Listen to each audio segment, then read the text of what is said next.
We're ready to go with Ben? Yeah. Yep, he's got your mic off. All right. Okay, at this time, we'll call this meeting to order. May I have a roll call, please? Trustee DeBoer? Here. Trutchell? Here. Pfeiffer? Here. Walschlager? Here. Connor? Here. Hallquist? Here. President Payne? Here. If you'd all please rise for the Pledge of Allegiance led by Trustee Hallquist. Pledge allegiance to the flag of the United States of America and to the republic for which it stands, one nation, under God, indivisible, with liberty and justice for all.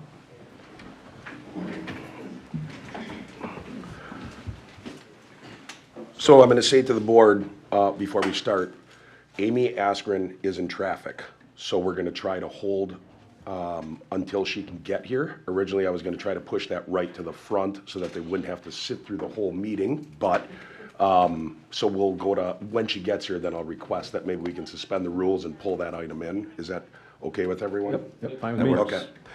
All right, well, at this time, let's have public comment. Anybody that would like to speak, please step to the podium. Try to keep it to 3 minutes, and please state your name and address. But anybody that would like to speak in public comments, feel free. And people can stand behind whoever's speaking also if they would like, or sit in one of the chairs. Hi, my name is Kelly Ryder, 655 Ray Drive, Hartland. Ryan, hello. Nice to see you. We spoke this afternoon. I want to thank the board and the village for putting in the no dog walking on the path. That is so appreciated by those of us on the Ice Age Trail.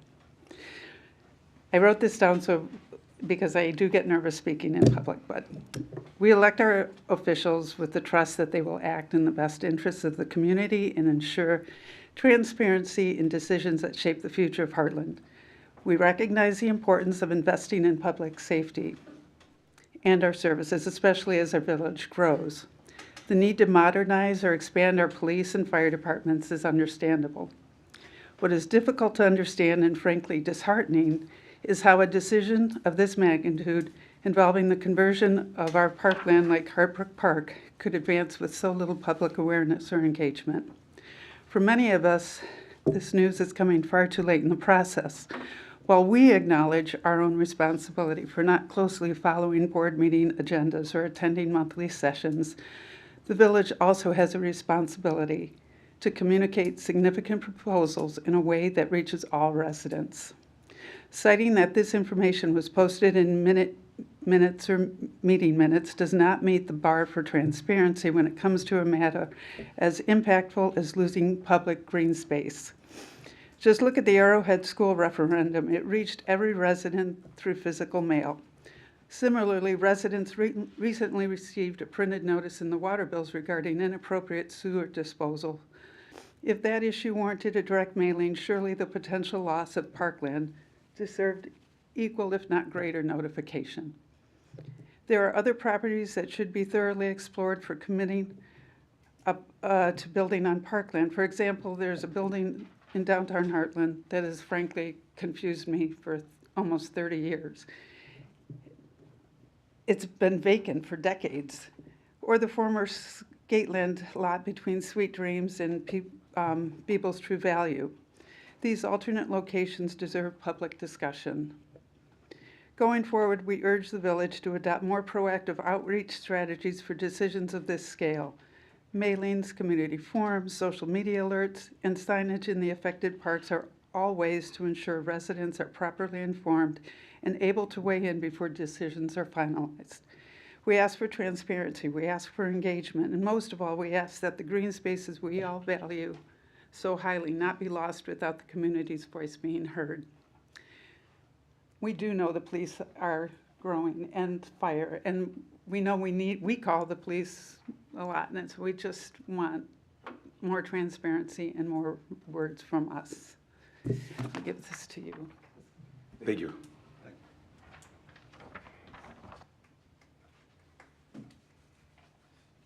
Anybody else that wants to speak in public comments? I want to speak as a citizen. I'm Ann Walschlager Frankie. I live at 1148 Mary Hill Circle. And I want to give you a comment about Saturday, June 28th, the hometown celebration. I was very happy to see the carnival this year, and brings back childhood when they always had the carnival there. And I love our village celebrations. However, Saturday night, 10 o'clock, I go to bed. I can hear booming. I think there's a kid in my driveway with their radio blasting. And I thought, okay, well, they'll go to the next house, or whoever it is, they'll go away. Maybe it's my neighbor having a party.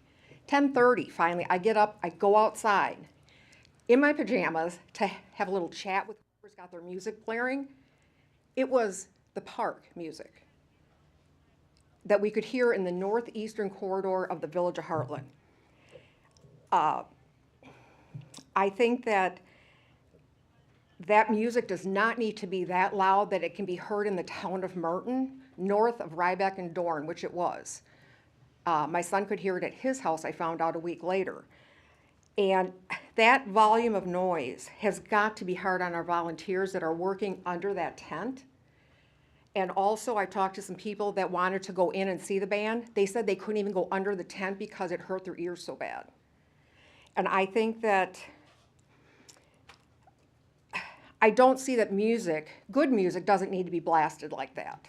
And I don't see any reason for it to be that loud, that you can hear it that far away. But again, I wasn't down there because I had just gotten back from vacation, so I wasn't down there. But I did talk to several people who also thought it was extremely loud. And I would just ask that in the future, that volume be a consideration and double checked on events in the village. And that's it. Thank you. Anybody else that would like to speak in public comments?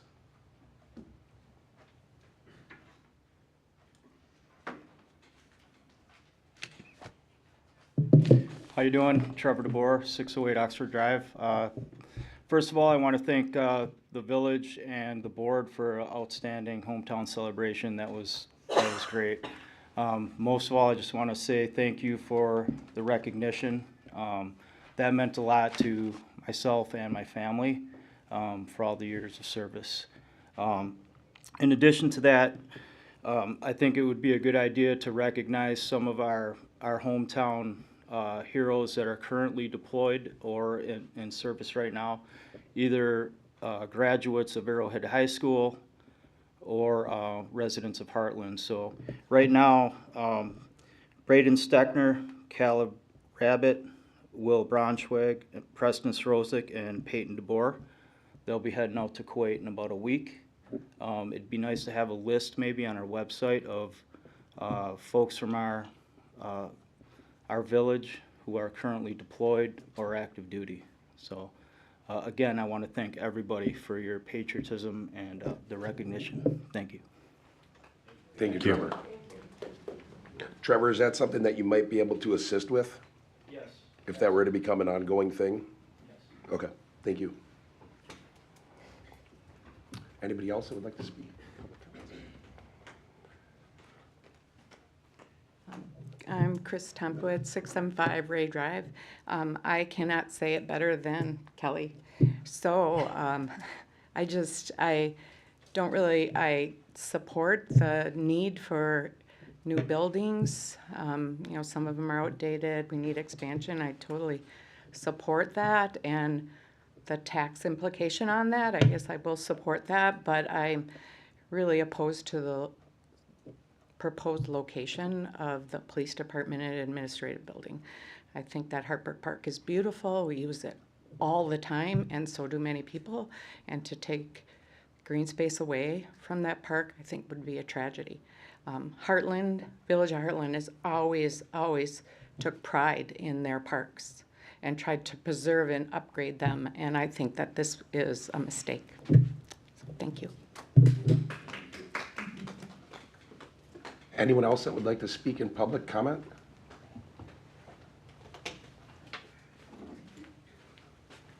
Hi there, I'm Tim Walters, 593 River Meadow Drive, neighbors in the area. And again, she said so well. I guess the only thing I would add to it is if you're picking that property because you've already got it paid for and you already own it, it's not just about the cost of what you already own.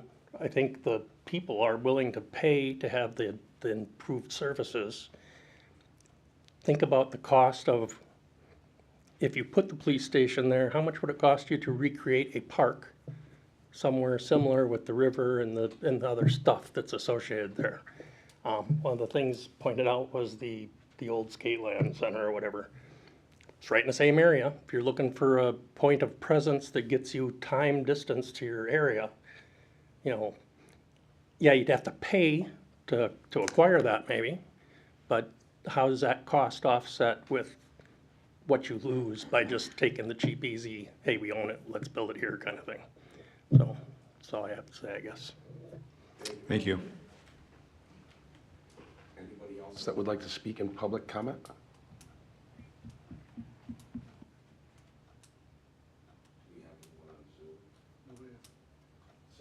I think it's appropriate when there's this many people to speak on one issue to give a brief overview. Obviously, if anybody wants to call myself or other trustees, they can. My cell phone number is on the website. I'd be happy to come to your home, go to the park or wherever and have that discussion with you. This has been worked on for about, I'm gonna say 14 months. It might be a little bit longer. It started with a needs analysis of actually going in and going through the police department. It then went on to the fire department because things being done at one time makes it cheaper to have companies in doing that work with locations being so close to each other. But it started with a needs analysis to see if we even needed it. I promise you, someone that's just as much as you guys doesn't want to spend the money, and it's something we were very cognizant of. And I say that to this entire board. And it started and the needs analysis came back, and we have a detective in the police department, and I kid you not, and I'm not kidding you. I bet you no one in this room has a bathroom smaller than the office that person is in. Our detective, our first detective, is in a very, very small office. The closet in that office became the second detective's office. They literally go in, and there's enough room for the chair, add a computer, and it is about this wide. That's just one of the things. The building is deteriorating. We looked into just rehabbing this building. That cost comes out to close to half or a little more of building new, and we're still in a building that was built somewhere around 1910, 1920. So we started looking. We looked at the parking lot here. There wasn't enough space. We looked at options up on Cottonwood because there's a big farm field up there. But then we're running into certain things that have to do with, number one, you have a police department that's a half a mile from the edge of a village and 3.5 miles away from somebody else. So more than anything, I want to say that there's a lot of time going into this, and immediately after the meeting came, I mean, we have put it out by trying to get it out to the newspaper and going out there, but I went on to Lake Country 411, and I know that others on this board have commented, not trying to do it in secret, to say, hey, this is coming. We've planned for this. We're going to be doing tours of this building so that people can see. Obviously, we thought there would be more of an outcry on the money, because that's, but I can understand being in the neighborhood where certain people would not want it to be over there. The land that you see by Beebles isn't for sale. And we don't own it, and we can't just, I really, not only, no, but I don't even know if there would be enough space, because we've talked to them about it. Right, but I'm just saying there's certain things, and also the building that's abandoned looks abandoned, but there's a company that owns it that's using it. They use it for storage. And they do. It's an electrical company. So I just wanted to give a slight brief in just telling you that it wasn't like we just decided this. Honestly, there was a building that came up for what we thought might come up for sale that we tried to go after that could have saved us. Zion? Yeah, Zion Lutheran came available, and I, along with the board, put a halt and said, wait a minute, let's look at this. I'm not saying that you have to like my decision.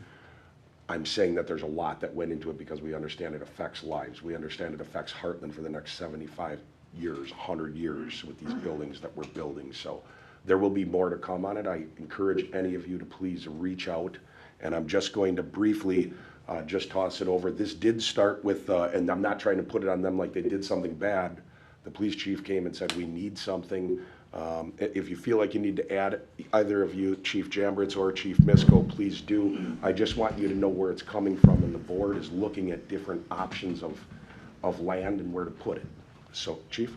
Thank you, Mr. President. I'd like to thank all of you for coming in, because that is a big part of this process, is hearing your feedback as to how we can best serve the community, not only as staff here at this table, but as our elected officials and our trustees to make those decisions. As the president said, this has been many months of kind of going back and forth on how we achieve this in the most cost-effective manner, because that's typically that point that things either happen or don't based off that cost. So we wanted to make sure that we were trying to be as reasonable and cost effective as we possibly could with the project. We looked at a lot of different sites.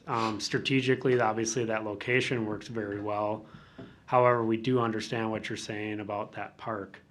One thing with the park, and I don't know if this has been put out there well, as you've already stated, but with that park, we're not looking to take over the entire area. So I don't know if that's out of knowledge to the people in attendance here today. It would basically be that baseball diamond right along Hartbrook Drive. Everything to the north of that parking lot would stay intact. So your basketball court, your volleyball court, your t-ball field, your playground equipment, all of your Ice Age trails would stay intact and be able to be used in that location as well. So I don't know if that makes any difference or not, but that's obviously feedback we would love to hear from the group here today, because you are right there in the neighborhood, and I'm sure you use that park frequently. But I just want to make sure that was made aware of, that not the whole park goes away by a building, but that baseball field would no longer exist. They wouldn't be able to play baseball in that very south edge of the park. That's where the building would end up being located. Something I thought about too, just address, not, when you go out on calls, you don't leave from the police station generally, you're out on the street. I'm sure some of the concern is sirens loud, so. Yeah, I didn't hear those, so I didn't directly, I guess, touch on that, but yeah, one area is strategic, because we do, a big part of our job is reporting what we actually just did out in the field. Everything we do, we have to write down, or else nothing ever happened.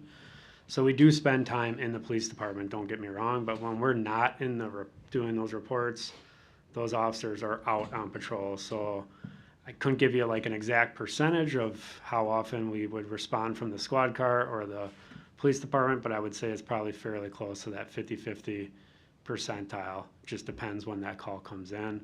So a lot of times they are responding directly from the field, from the squad car, but there are going to be times, like I said, they're doing reports, whatever else, starting their day, for example, and they could be responding from the police department as well.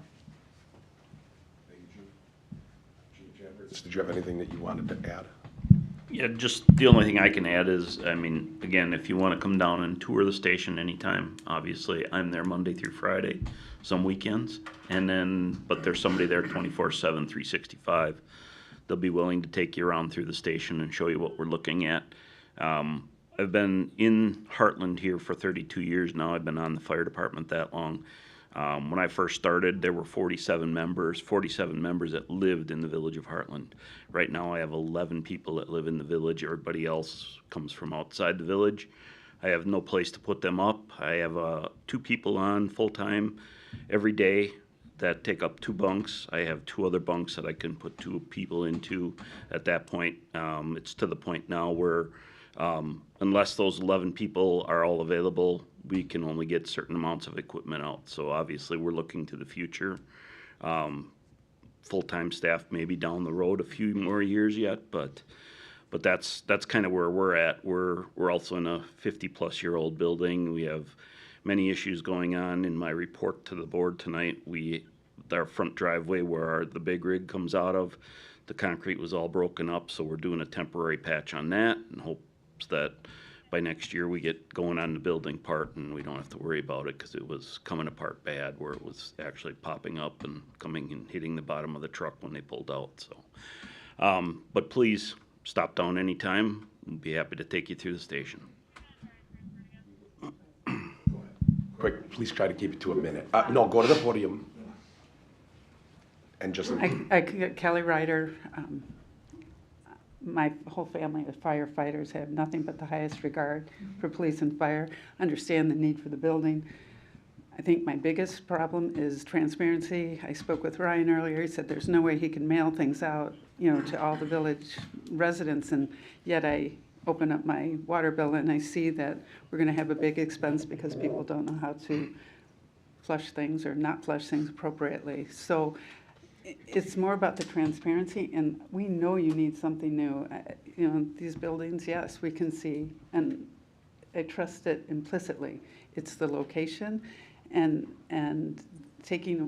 we moved here because of the parks. I mean, everything's connected. That was all part of it, and that was 25, 30 years ago. I just don't see the planning to take that away. You drive down that road, it's kids there all the time.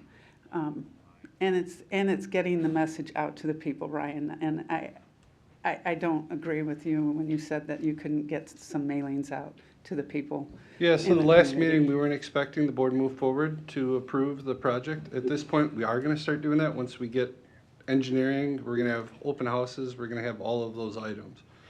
We've been having these meetings for 14 months, so that would have been 9 meetings at 4,000 that we would have sent just for that. We have meetings about stuff that's controversial every I'm just talking about meeting. things that affect, this is a huge thing. I understand it. I mean, it's gonna be a lot of money and it needs to be done. It's just, I don't wanna hear that we can't let people know and we have to come to the meetings. And it is part of my problem. I mean, I haven't been to a board meeting before. I don't, you talk about the 411, I don't know what that is. And I need to educate myself to get, I expected more to get information out more to the people, so that we could have been at these meetings earlier. I don't Yep. do this. And I don't want it to be misconstrued that I was saying that you should have known. I'm actually very happy because, to be totally honest with you, we're at the end of deciding if we need it, and we're at the infancy of this. So I'm actually happy because I've been through a lot of projects in Hartland, especially before I was the village president, where people were showing up and it was the final vote to decide it. And I can't speak for the rest of the board. While I believe that that's the direction that we're going in, we're still in the infancy. Right now, they're actually coming up with architectural renderings to decide how this would look. So we're at the very beginning. There hasn't even been a room drawn yet. Okay. So I'm very happy to see that people are here, because that does let me know, and that's good that you guys are getting out to the subdivision to say, with a neighborhood watch or whatever it is, and say, hey, this is going on. I do want to say for this entire board, that makes me proud of all of them, that we are getting the words out, and the chiefs and stuff, but so I'm glad that you're here.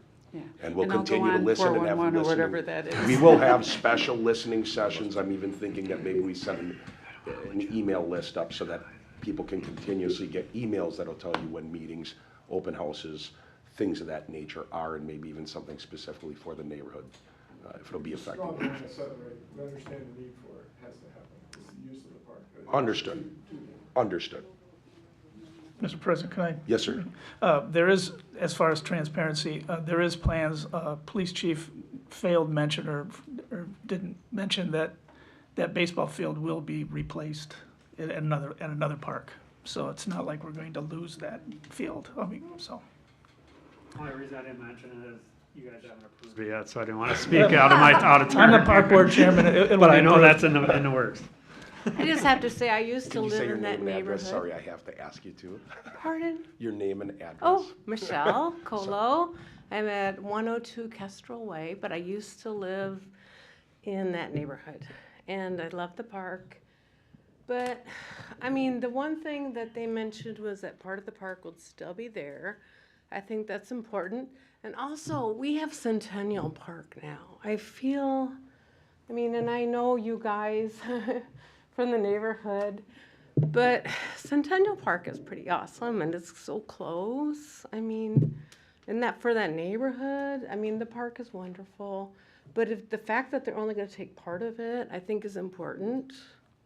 So I just wanted to say that. I would like to say, if I could, on our website homepage, I would invite everyone to go there and right in the middle, on the first page, sign up for notifications. You can request Plan Commission agendas be sent to you automatically, and the village board agendas.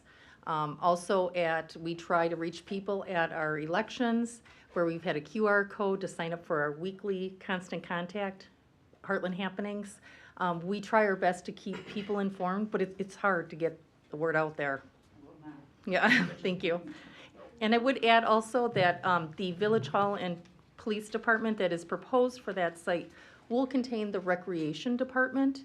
So all the classes that are in our community center here will be in your neighborhood. That would be a plus. I'm Barbara Garrett, I live at 700 Ray Drive. Why wouldn't there be something out there that we get as citizens to vote on what you decide out here? I mean, you're deciding that you're gonna do this. Why were we never contacted to say, well, how do you feel? Do you think we need something new? Do you think it is in our best interests? Is it your decision alone? That was talked about, and because of the need, now I'm gonna speak for myself and not other board members, and this is an important issue. Typically, we don't do the back and forth, but it's an important issue. But when the school board did, the school board, The school board has to by state law, and I'm only speaking for myself in going through, including climbing up to the roof of this building, and in going and seeing the police department, and in going to the fire department, and going through there. This is gonna sound bad, but I'd rather be honest and sound bad than be dishonest and sound good. Even if we put it out for referendum and everybody said, no, that costs too much money. Because now people on Ray Drive and in that area are worried about the neighborhood, but everyone else is gonna be worried about the money. we The people on understand no, that we are a but little what- group. Even if you voted no, I believe it's in the best interest of the next 50 to 75 years in Hartland to build this.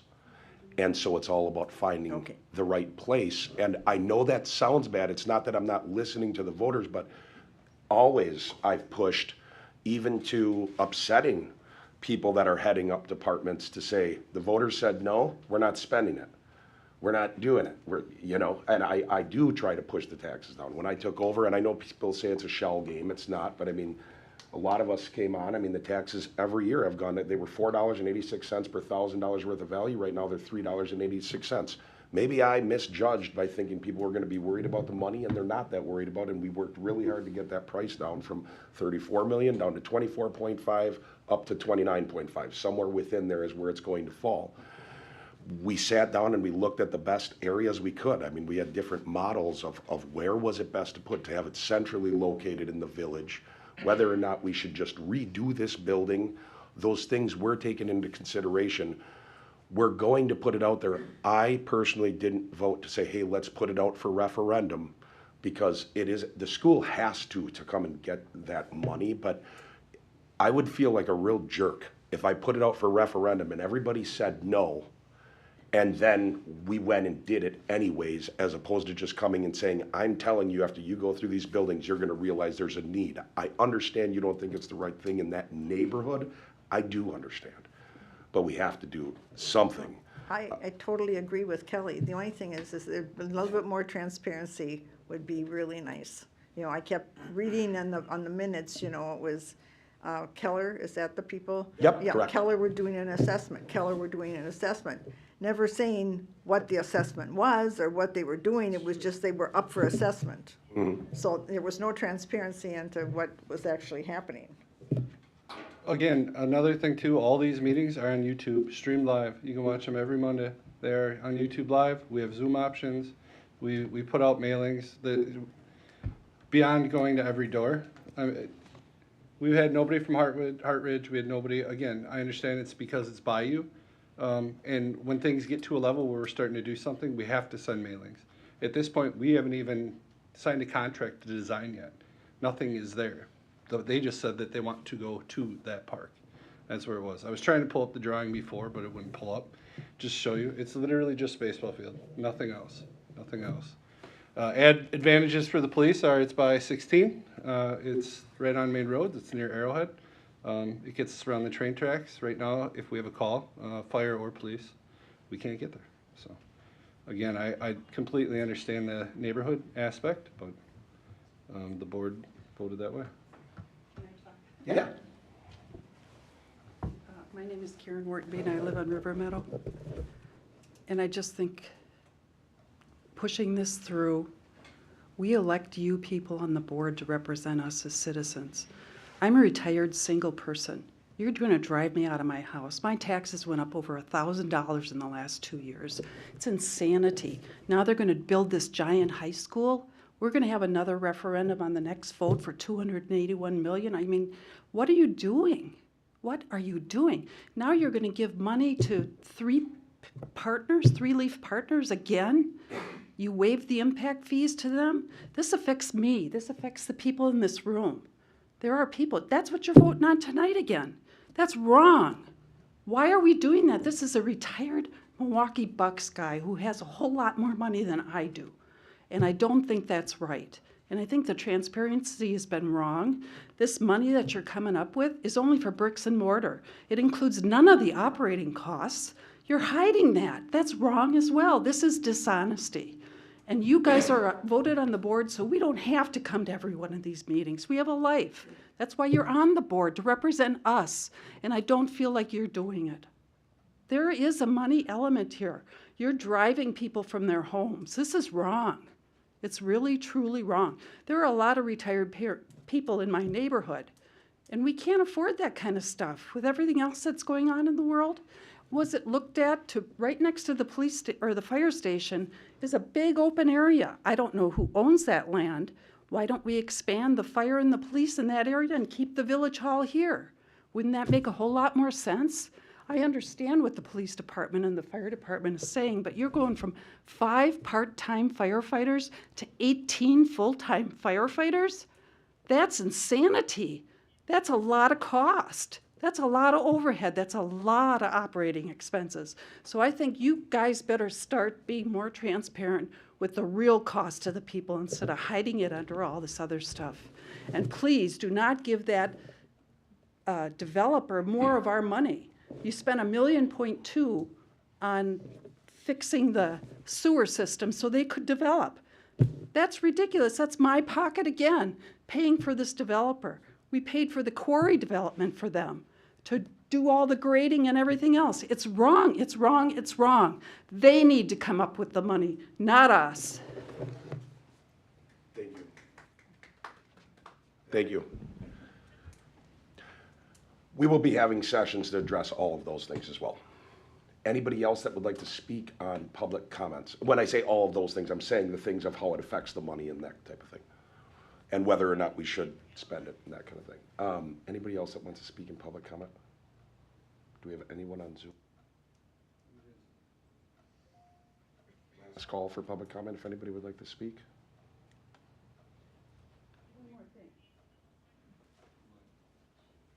Sorry, the only reason I ask you to do this, otherwise on the recording, if someone ever requests it, it doesn't pick it up. What about moving the police and fire together in that one location? It's a prime location right downtown where the fire department is right now. Why can't they just expand there? There's plenty of land. Walk over there, look over there. Who owns that land? We'll go over, we did, there's all plans for that area. That's What- flood zone. We will, when we go through all this, you're gonna see all of this, that's what. Do you have copies of those reports for everybody here? Absolutely, all of them. Tonight, you can hand those out to us? I have copies of them, like, that we can print, but I didn't print, yeah. We have all that from that's all government I documents think you that are kept guys gotta forever. be more That transparent. property was absolutely considered and looked at pretty thoroughly. Publicly, it was at a meeting. Yeah, so that was part of public discussion and really thoroughly looking at what is the best option for the location. We did thoroughly consider the addition onto the fire department and having police there as well. As President Pfannerstill said, we'd be happy to share more information on that with you. Absolutely, it only Sure. makes sense, and then keep the village hall here. I do get what you're saying, I do, and there's things, I mean, I didn't want to spend the money in the first place, but in looking at it, after looking at it, it seemed like the right thing to do.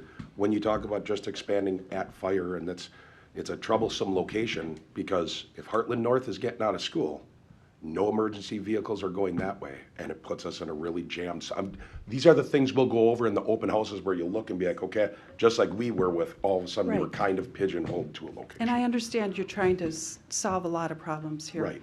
But really, you need to be more transparent. This lying to us, not putting the total cost in, is absolutely wrong. There was no. I'm sorry, it's wrong. No one lied. It is the total Not cost. putting the operating costs, All- adding all the firefighters? Do you think if we you go didn't from put the operating 5 costs, you're right, part-time but to we didn't. 18 We full-time don't have 5, we have firefighters? 8 full-time right now. We have 8 full-time right now. Okay, so from 8 full-time We're to not going to 18 18 right full-time. now. That's That's- what it said in the newspaper, 18 full-time.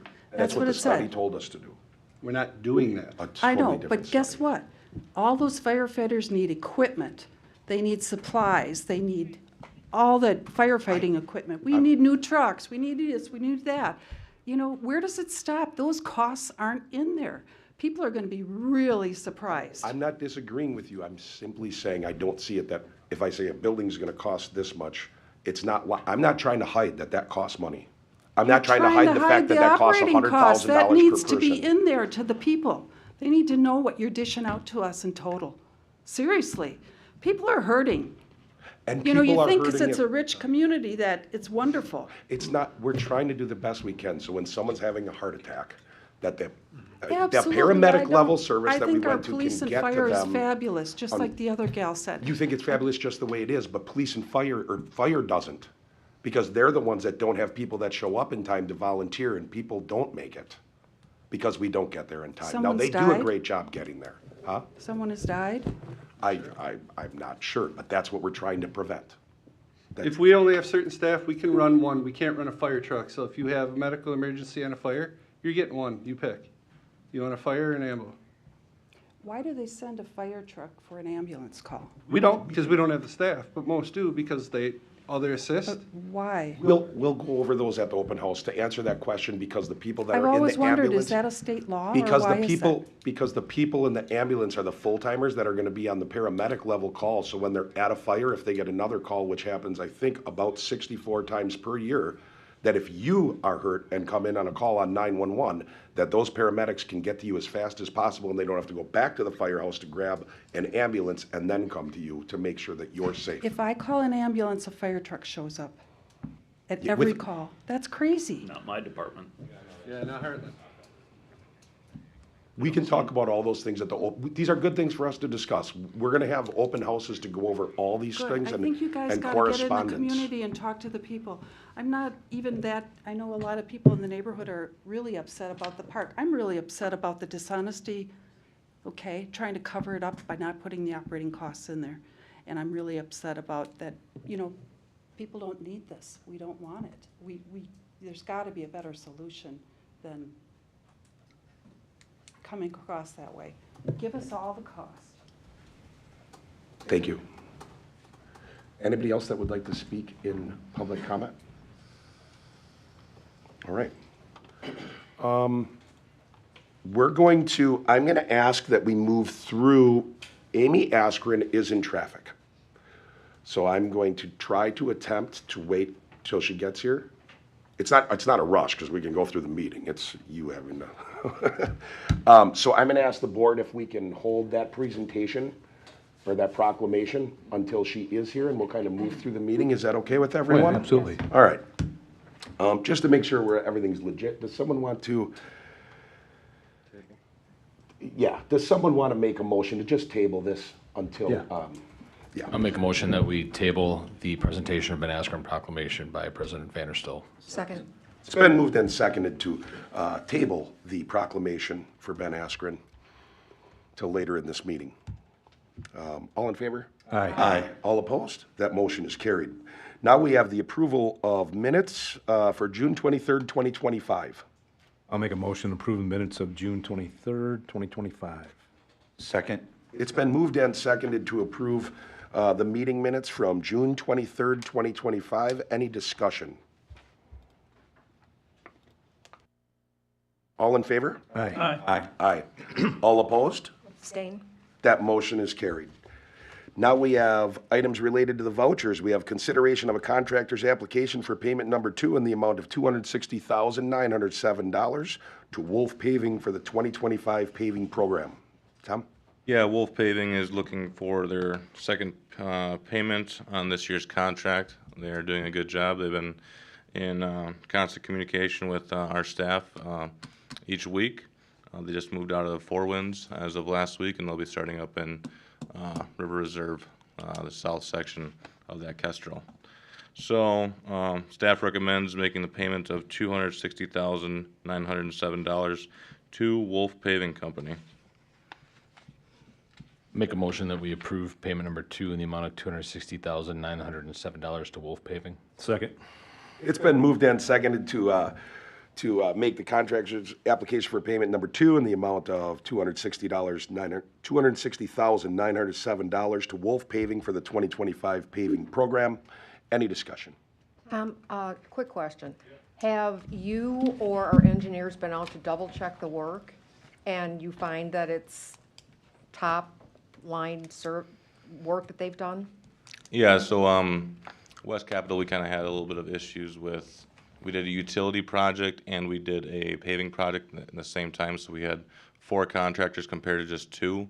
So when we do a paving contract, we have a company that comes in and does the concrete work and the curb work, and we have one that does just the paving, so that's subbed out by the paving contractor. So there were some issues that we had to run some sanitary lines. They knocked some stuff off in pulverizing. We did charge back the company for that work that our guys went out and performed, did an hourly rate based on the equipment cost from the state or the DOT for our vac truck to operate and charge that back to the contract. We just made, so after every time they pulverize, we do an inspection, and after they do the final paving, we do an inspection on our sanitary and everything like that, so. Our personnel does the, Our personnel, along with Rutger DeMilke, we have staff on the ground during the actual paving and so engineer nothing's inspection. sinking, breaking up, or? Correct. Okay. Nope. Everything is good. Thank you. Yep. Tom, I'll say West Capitol looks great. I mean, everything from the curb work to the road, I've been on it many times, so they did a great job there. Yeah, we took a lot of time with that because it's such a heavily used area. We had a lot of meetings about that to make it go as smooth as possible. We had some businesses that were affected and stuff like that, so we tried to get in and get out, unlike 83.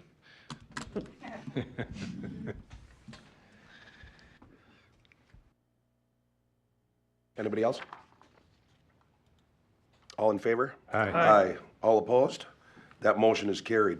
Now we have a consideration of the vouchers for payment in the amount of $912,318.29. Obviously, that total would include the action that was just taken and the motion that was just passed. I'll make a motion to approve the voucher payment of $912,318.29. Second. It's been moved and seconded to approve the minutes for, the payments in the amount of $912,318.29 for the vouchers. Any discussion? All in favor? Aye. Aye. Aye. All opposed? That motion is carried. Hello. That seems like a good time. Yeah? Someone want to make a motion to take that item up at this time? Make a motion that we take up the presentation of the proclamation. Second. It's been moved and seconded to take the item that was tabled, the proclamation for Ben Askren, up at this time.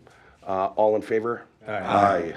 Amy, thank you so much for making it in such crazy traffic. I don't know how crazy it was out there, but I've heard it's pretty wild.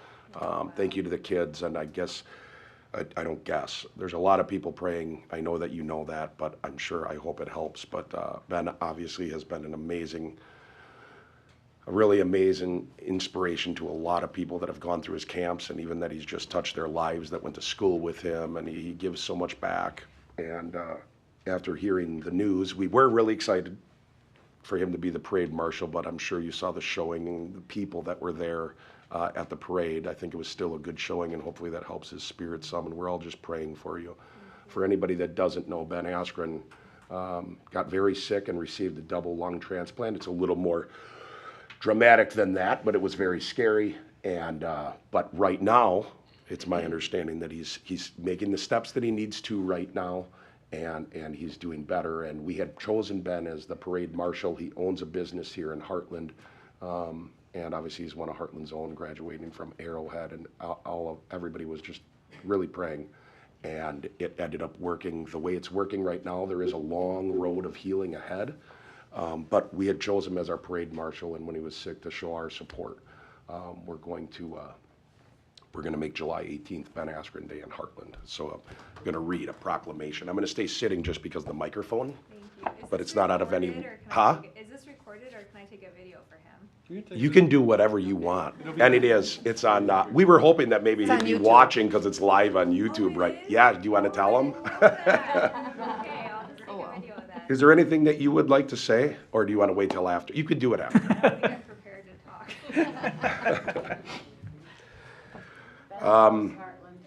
You can stand up, or I am going to stand I'm up. talking up. Oh, okay. I can't stand with this microphone. Use the other mic. All right. And then we can get pictures and everything. You spin around Yeah. Yeah. Oh, well. You can do whatever. It's your world. He's turning it. Ben can see you on camera. You probably look cute today. Do you want to take a video, Alex? Okay. Do you want to speak? You can speak after. Oh, okay. Or would you like to speak first? I don't even know what to say, but I'll try to. Well, I'm going to present this to you. Thank you. To give to Ben. Okay. This is a proclamation in recognition of Ben Askren's accomplishments. Whereas Ben Askren, born July 18th, 1984 in Cedar Rapids, Iowa, and fighting out of Hartland, Wisconsin, has achieved extraordinary success in the world of wrestling and mixed martial arts. And whereas Askren attended Arrowhead High School and became a two-time WIAA state champion. And whereas Askren was a highly decorated collegiate wrestler for the University of Missouri, becoming a four-time NCAA finalist and winning 2 NCAA championships in 2006 and 2007. He was also a 3-time Big 12 conference champion and the first 4-time All-American in Mizzou history. And whereas Askren distinguished himself by winning the prestigious Dan Hodge Trophy twice in 2006 and 2007, an award recognizing the nation's top collegiate wrestler. And whereas transitioning to mixed martial arts, Askren compiled an impressive professional record of 19-2 with 1 no contest over a decade. He held the welterweight championship in both Bellator and 1 championship. And whereas Ben Askren is currently an owner and coach at the Askren Wrestling Academy, AWA, in Hartland, Wisconsin, where he continues to give back to the sport and help young wrestlers achieve their goals. And now, therefore, be it known that July 18th, 2025, shall be known as Ben Askren Day in Hartland, Wisconsin, for his exceptional achievements as a wrestler and mixed martial artist, leaving an undeniable mark on both sports. He stands as an inspiration to athletes and fans, demonstrating dedication, skill, and an unwavering commitment to excellence. In testimony whereof, I, Jeff Pfannerstill, Village of Hartland President, hereby have signed this commendation and affixed the seal of the Village of Hartland on the 14th day of July in the year 2025. Ben, we love you. Keep on getting better.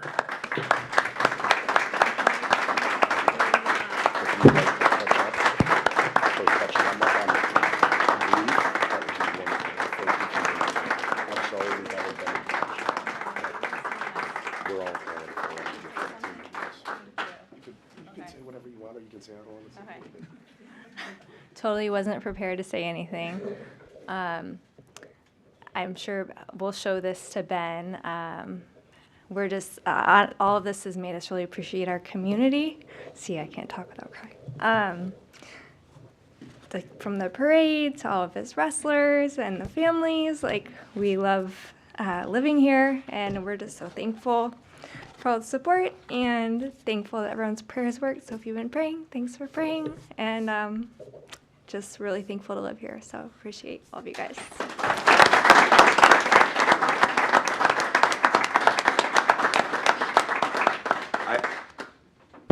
I do extend on behalf of the entire board, the staff, and the village of Hartland. I don't think any of us, we've all been through hard times before, but none of us completely understand what you guys have gone through in the last few months, and I say this to the entire family. There's a lot of love in this village, and there's a lot of love for the Askren family, and please take that to Ben, and I hope it lifts his spirits and continues to lift him. But it sounds like on Instagram, he's lifted up a little bit. He's getting a little better. He's starting to joke around, so thank you so much, and we'll all keep praying.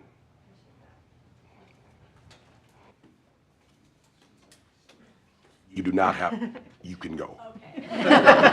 Anybody that was here for public comment, unless there's other items you want to stay for, I don't want you feeling like it would be rude if you left. It wouldn't be. You do not have to stay, but you can. Leo, can you turn that?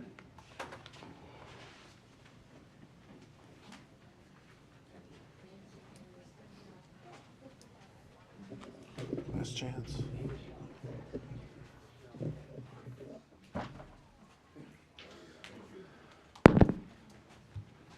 Now we have review and consideration of items related to licenses and permits.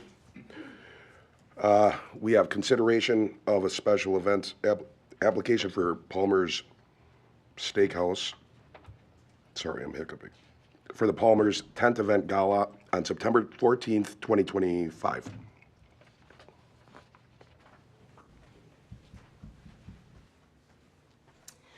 Well, that's kind of fitting. It is. Given what we are championing. So I'm Lisa Arenas, representing. Just grabbing the water, you can keep talking. Okay, Sorry. yeah, representing Palmer's Steakhouse. Our charity event we run every single year, and it goes toward benefiting Donate Life. So my brother Tony had a double lung transplant as well 10 years ago, and he's doing really well.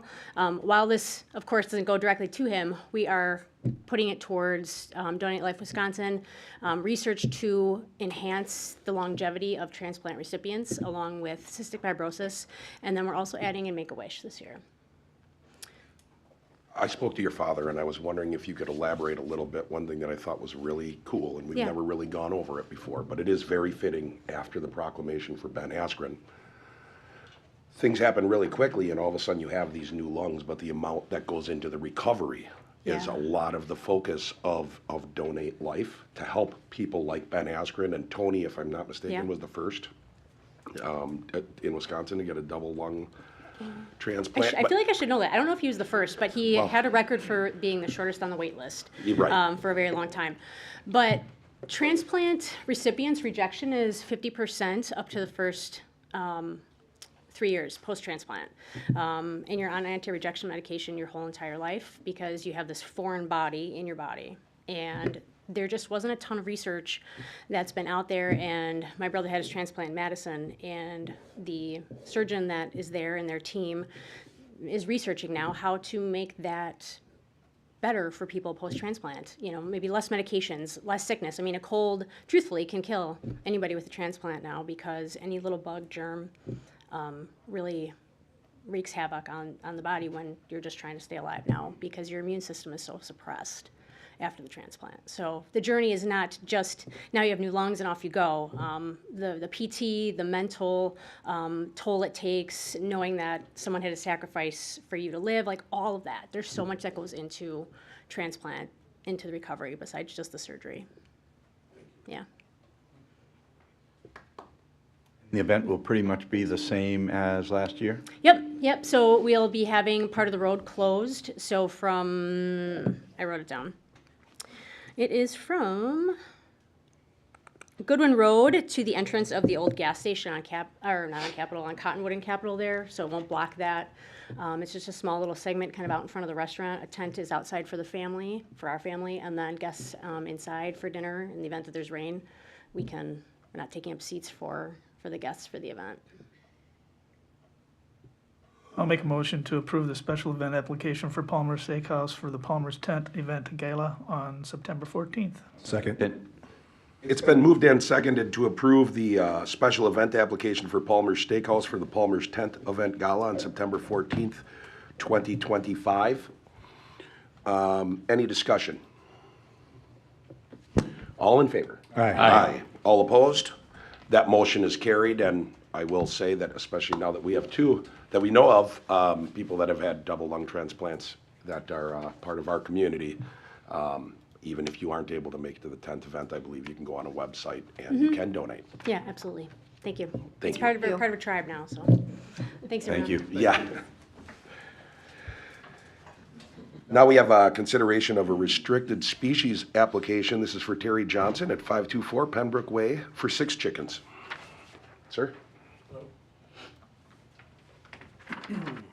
Yes, Terry Johnson, 524 Penbrook Way. And I sent in documentations and have a lot of the information. I am a retired science teacher and have always wanted to have chickens. And this is a good opportunity to do so. I am, like I said, full-time there and retired, so. Would you care for more information? Anybody have any questions? If anybody has any questions, still. Thank you for all of the information you sent. That Yes, was agreed. fabulous. Agreed. Very cool design. Very nice to get all that. Yeah, and my wife wouldn't settle, so this is a nice, adequate for 6 chickens. It's also looks really nice, so it fits really, really well with the yard. We do have a fence around, so only the top part is visible from the road behind the house where the water pump well is back there. We live right next to the park. Really living in there. Do you have any questions from the board? I'd like to make a motion to approve the restricted species application for 524 Pembroke Way. Second.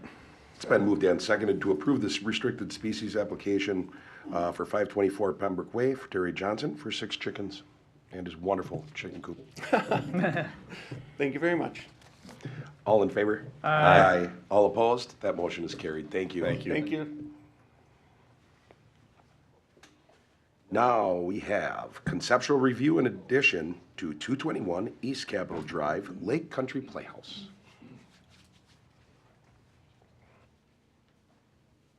Hi, good evening. My name is Misty Hintz. I work with BJS Construction Services. I'm a senior project architect there, and I'm working with Lake Country Playhouse. There's 2 representatives here tonight. And this is just a conceptual review, initial comments for an addition they want to put on the south side of the building, so towards the back of the property. It's about 2,100 square feet. It's going to be a new black box theater. They've kind of outgrown their current space. So there was I believe in January of 2024, there was a similar type concept, but that was for storage. That's no longer on the table. Now we're proposing the black box theater for the addition. The kind of future phase of the project, the current black box theater will become, a renovated space, but right now we're looking at just the addition. We're also looking to put a new ADA accessible entrance, which is represented as that white ramp there. We have to do some modifications to the floor inside to make that work, but then, right now it's not very code compliant, so we're going to do that as well. And aesthetically, right now that we've got the original building, which is the brick center part of the building, and then there was an addition that has some dark red lap siding. We plan to just keep that dark red siding to match what was built in the front. The roof structure will be it'll be shingle roof to match the center of the building, and either hip roof, which is currently what's there, or gable roof. Whatever fits the best there. So we're looking for initial feedback on this concept so we can proceed with the design, budgeting, and fundraising. Yeah, just reminder concepts. This will go to Planning Commission as well, but there's no motion. They're just looking to see what you guys think of it and in the location it's at. I know that they had I believe it was 2018 or 2019, they kind of did a facelift on the property, so to see that it's just going to stay along with that so you wouldn't have to change anything, that's obviously a help, so I'm all for it. Does that property or your addition go all the way to your property line in the south, or is there still like an alleyway back there? There's a site plan in the, I think it's the first page. See it? Yeah, it's kind of hard to see. We're staying on that 25-foot setback from the south property line, so up on the site plan there, we show kind of a dashed line and the 25 feet. 'Cause I know at one time, the planning commission was looking for extra parking, and so that we were going to possibly, and which is the reason why Grandma's house has that temporary fence there, because we were gonna possibly open up that alleyway and create parking all the way through. So I just wanna make sure that that's still available, Okay. for that ever to happen, I should say. Any issues, chief? From a firefighting standpoint? Anybody else?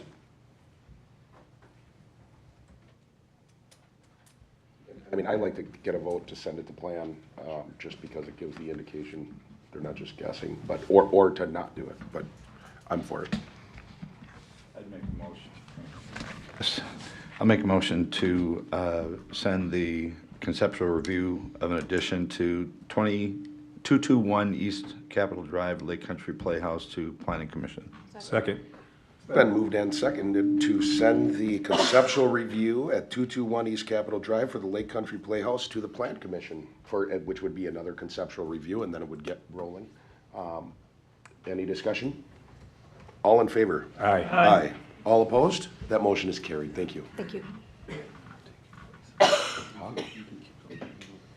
Okay. Do you want?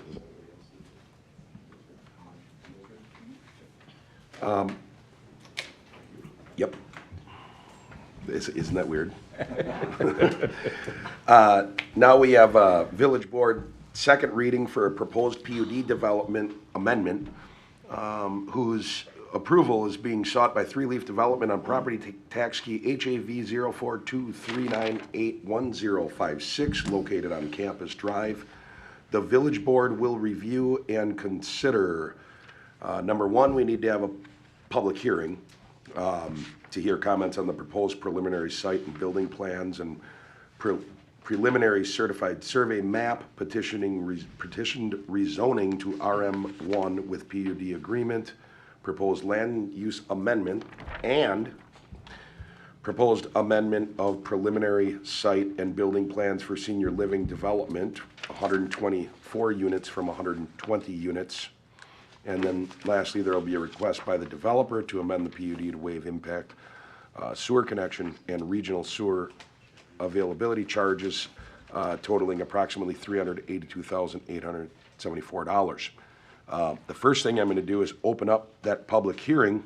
And so the public hearing is open now. Anybody from the public that would like to speak on this issue, please feel free to speak. The public hearing is open. And just, public hearing's a little bit different than public comment, where you have a little more time. Like, public comment's supposed to be come and tell us something, so it's usually like 3 minutes, but this is a public hearing, so. Please do not vote for this. I mean, you guys got to start thinking about all of the costs you're putting on the community. We understand the need for the police and fire and all those kind of things, but the schools, everything, I mean, all this is piling on the people in Hartland all at once. And that property is a prime piece of property. You do not need to be supporting the developer. It's not like we're taking the quarry where we have to fill it in or something where they're getting all kinds of additional stuff. This is a prime piece of property. If they don't want to develop it, let somebody else. But don't make me fund their development. Thank you. Anybody else that would like to speak in public comment?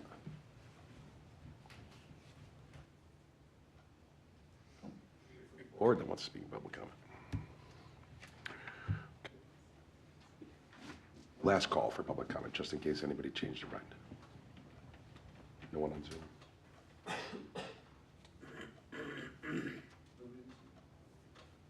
Okay. Thank you for speaking. Now we have, I'm going to close the public hearing at this time. Now we have a proposed amendment of a preliminary site and building plan for senior living development. This is to take it from to 124 units from the previous 120 units.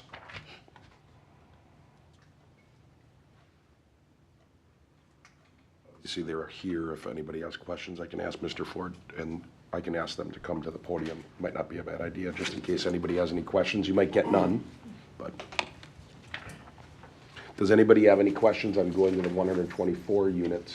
Big thing with the 124, the footprint's not expanding. They're just taking a deck away and making it 4 more units, 6 or 4 more units, so.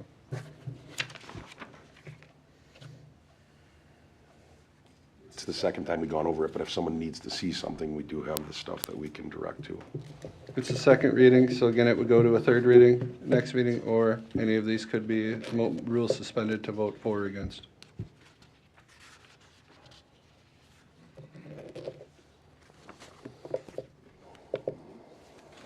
All right, so that second reading is complete.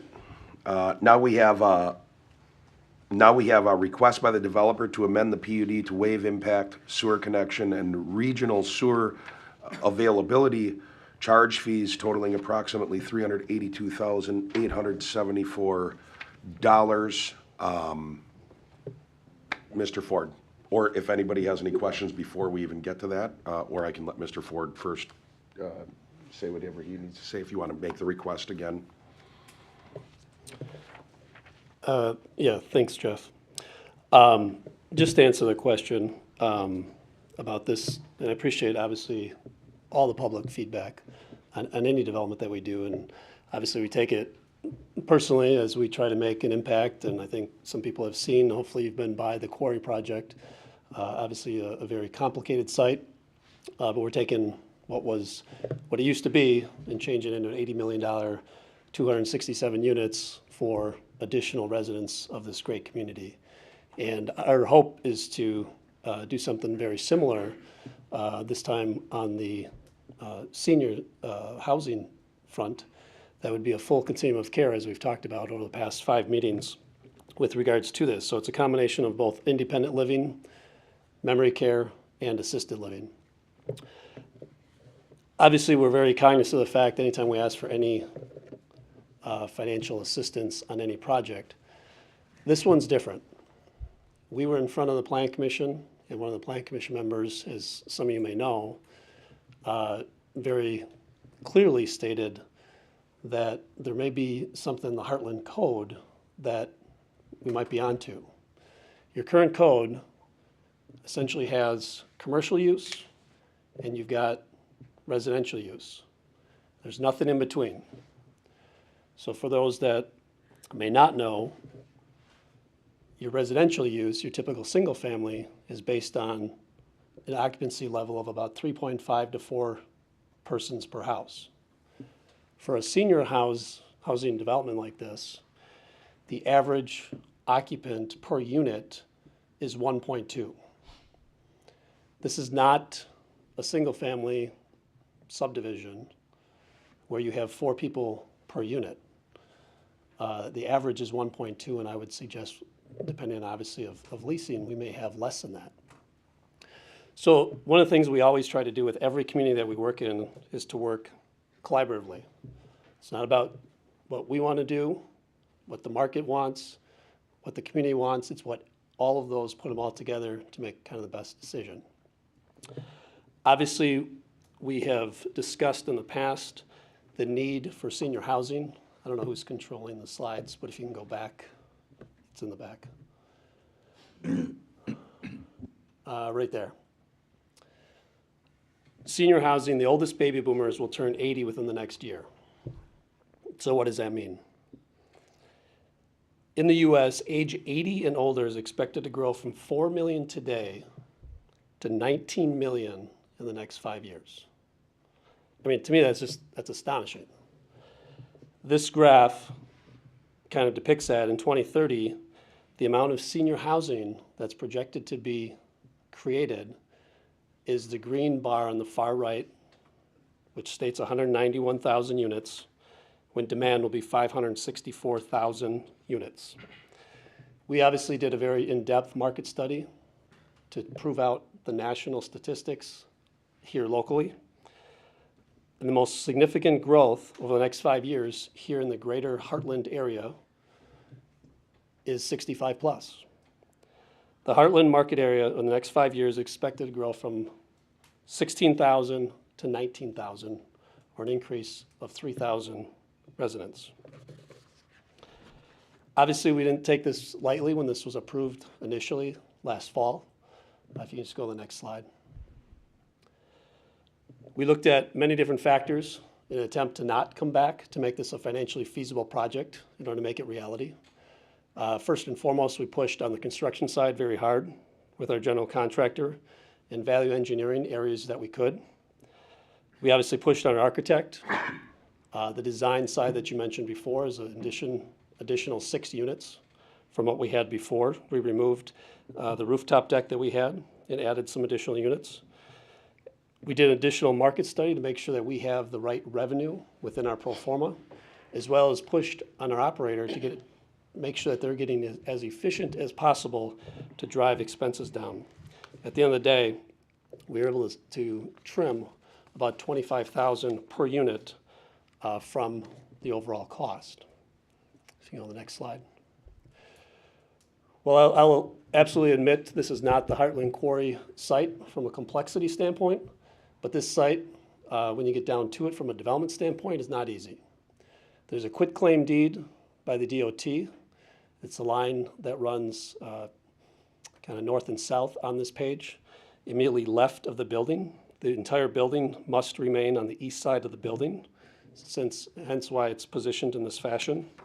The next slide does summarize some of the additional costs that this development has from a site cost perspective. I'll draw your attention just to a couple.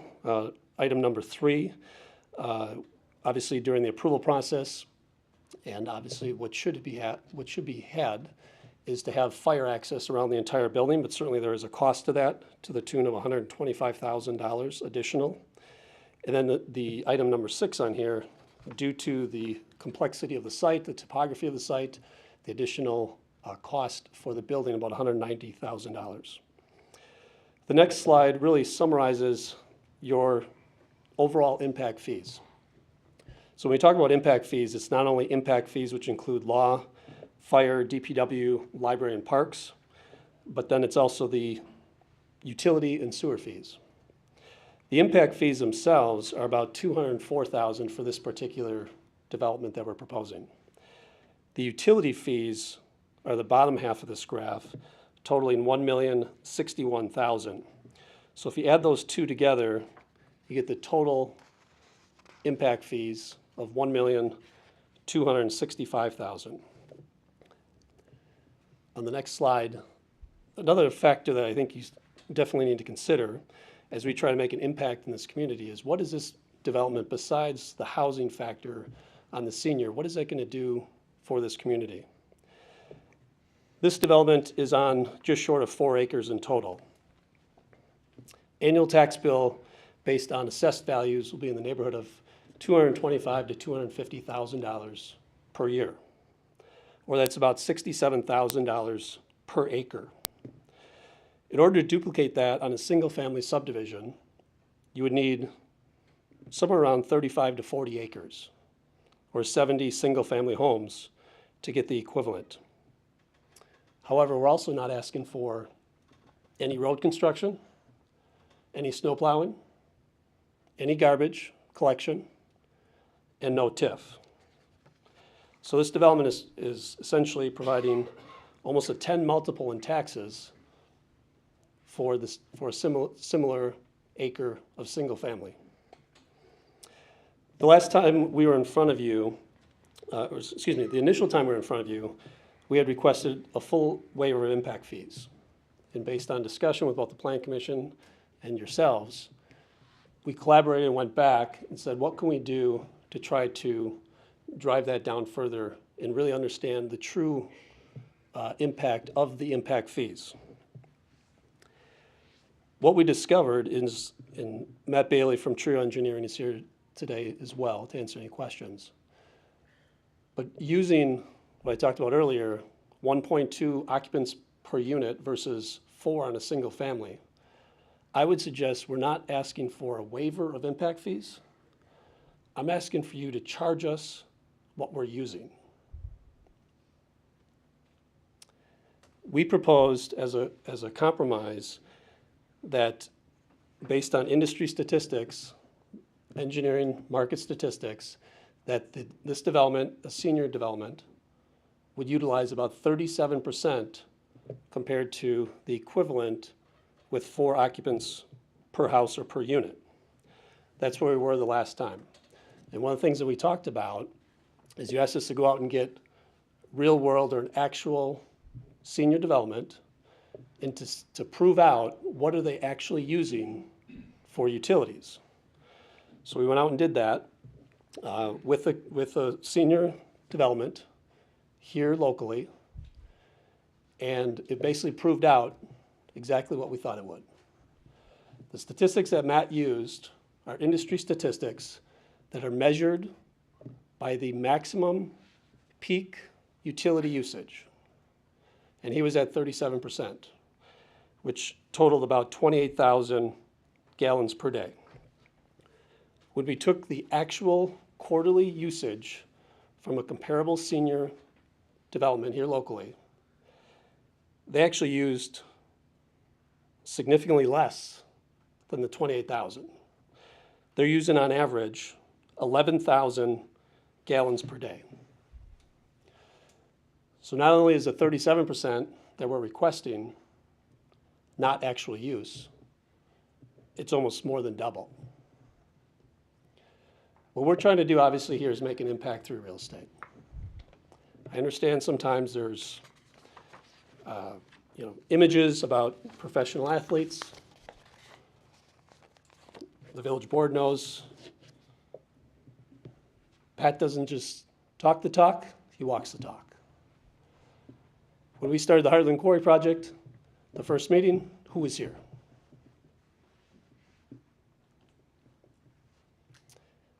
Pat Scott, I'm not here to talk about Pat. He probably wouldn't want me to talk about him. His day job is separate. Three Leaf Partners is a completely different company, as you know. Pat has impacted the lives of 20,000 children through his foundation. He has built about 15 new courts through high schools and grade schools that need it. But this is not what we're here for tonight.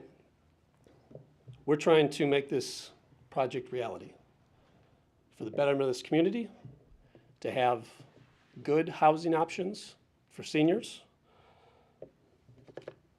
Some on the village board have joked about living there. So I would ask tonight, this is not a waiver of impact fees. I understand the legal language, it may be that.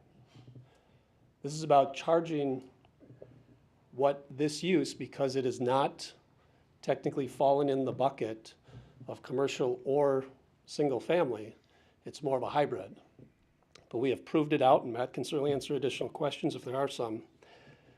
But if the single family is 100%, the reality is the senior use, based on a current real world example, is using about 15% of what's being charged. What we're asking for to make this more of a financially viable project, this is not money that just goes in Pat's pocket.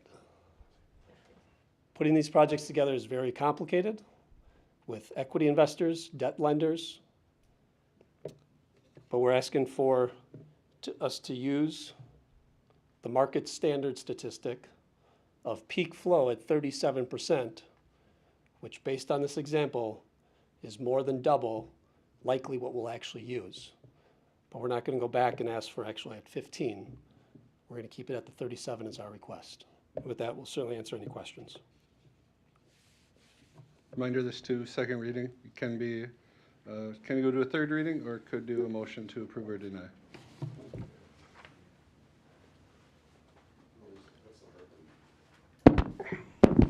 What's the Hartland tax? Considering, let's say we go off of what we have right now. Estimated value. 40% of that. 40% his number. Yep. 35%. Which is 40% of 250 would be 100,000. 35% of the total tax. Be 100,000. Oh, that's what I thought we figured. If you're saying 40% of 250, assuming those I'm are, just saying what Hartland portion I was correct. just. Yeah, roughly. John, I did not bring all of my notes because I've had my spiel at the Plan Commission and here about not waiving any of these fees. And I was not for waiving the fees for the gravel pit project either. So I'm not gonna go through all that again. But one area that I haven't heard you mention possibly to look at other than having us waive fees, have you maybe talked to your attorneys about having them lower their fees or donate some of their time so it isn't so expensive? Sorry, have we asked our attorneys to Yeah, donate their time? Right. That maybe they lessen their fees for you to help so it isn't so expensive. I mean, obviously, I understand your objective. Our attorney is our in-house counsel, so it's probably a fraction of what if we were external counsel. Similar to Matt, similar to the architects that designed the building, they also have to make a living. They can't work for free. We have pushed and pulled, right? It's a balance on this project, as I outlined on the slide. And we've done a number of value engineering, as I mentioned, to the tune of $25,000. And obviously, it's a complicated site. There's additional costs on the site. We didn't request the TIF or a TIF. But so yes, we've pushed everywhere that we can.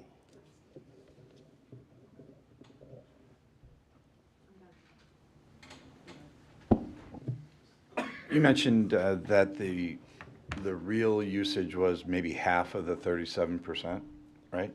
It was 11,000 gallons per day, which comes out to be 15%. So single family is 100. The peak flow, and correct me if I'm incorrect on anything, but was at 37. The real world example was at 15. And is that like over a period of, say, the last 5 years, or? It was, we took real utility bills over a period of a quarter, 3 months earlier this year, from March through May.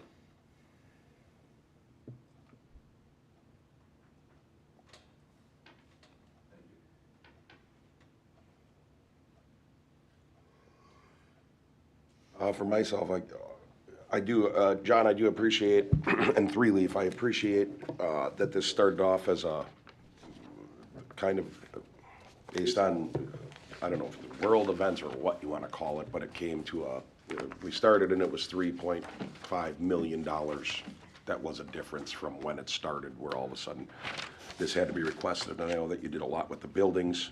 We increased the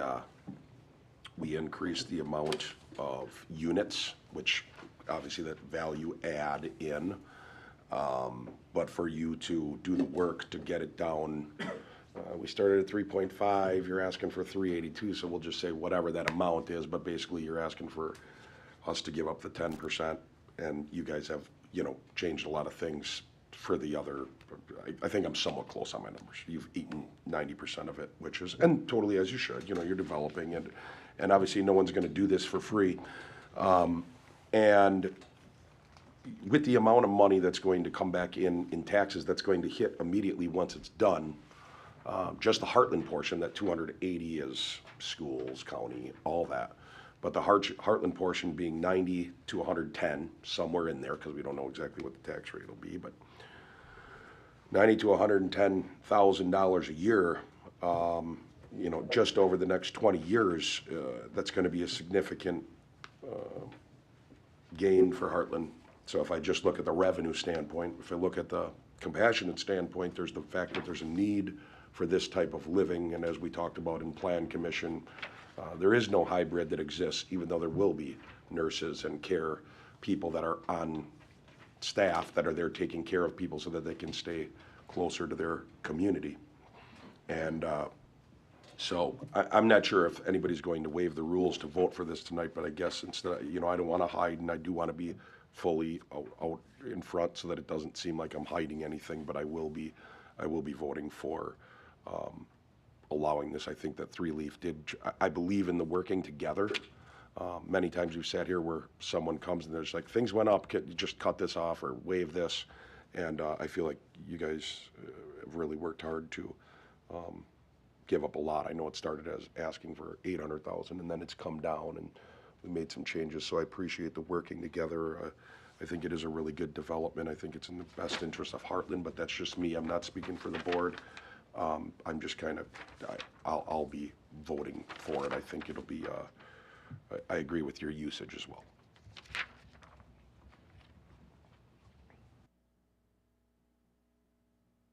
So again, that would be the second reading. It would go to the July 28th for third reading unless somebody wanted to do a motion today.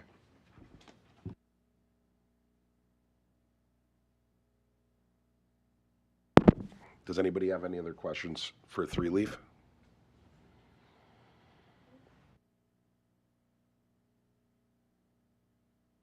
Sir? Thank you.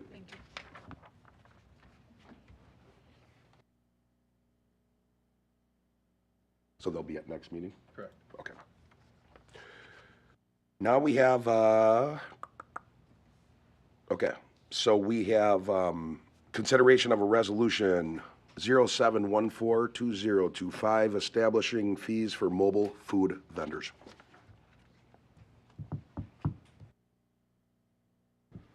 So you guys recently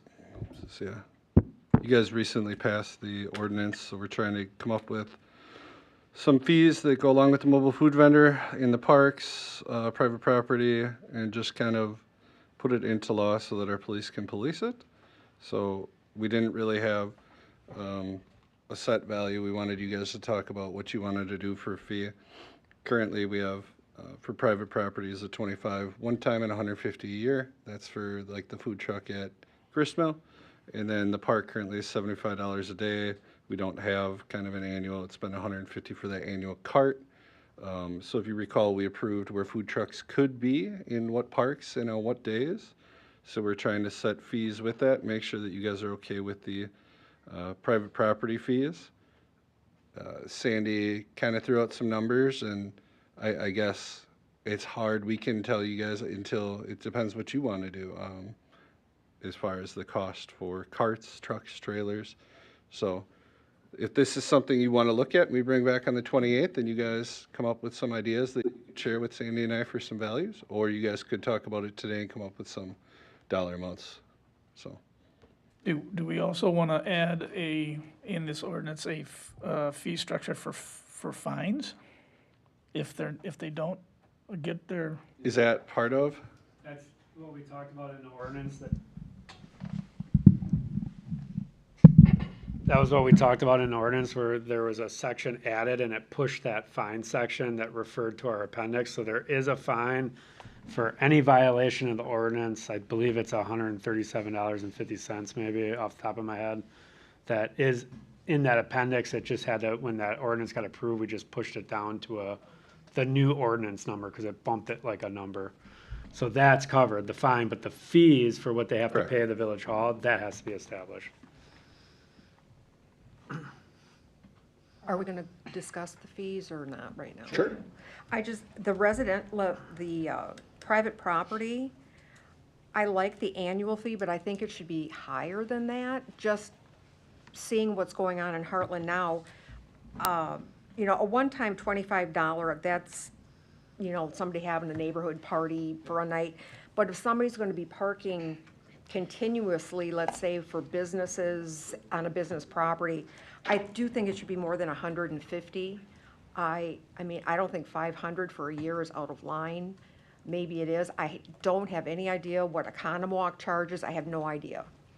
But I have those rates at home and I didn't bring them with me. I apologize. Yeah, we have them too. They're so all over. There's some places that don't allow it. Oconomowoc used to be like, go ahead, everybody have them. Now it's like 1,000. Mm-hmm. 500 for, it's 500 for annual license for Oconomowoc, and it's 1,000 for a permanent for the year. And then there's a annual fee on top of that license fee that they have to pay $450. Pewaukee charges $300 for their annual fee and $40 per event. No overnight, they have to take the trucks back. There's no. Absolutely. Sussex, they charge $200 plus investigation fees. It didn't say what their investigation fees were, so I can't talk on that. And then the peddler, the canvassers, like the carts, their rates are different too. So do we do daily, weekly, monthly, or annually? So. So 500 a year is not out of line. No. Yeah, Well, I 500 think the yeah, I don't 150 think- is, wait, yeah, I that's, think what- so I think 500. I think we should compete with other, yeah. Yes, absolutely. I think, I agree, because I agree. But I also believe that they should have to not, that they should not be allowed to park overnight and just make it a permanent pit stop either. And it is in our ordinance, if I remember, that it cannot be overnight, is it not? It has to move every 24 hours. 24 hours, 8 it hours. has Yeah, to move, so you right. can just push it. Yeah, like right now, if you're parking on the street, if you pull up 3 inches and our chalk line's different, you've moved your vehicle.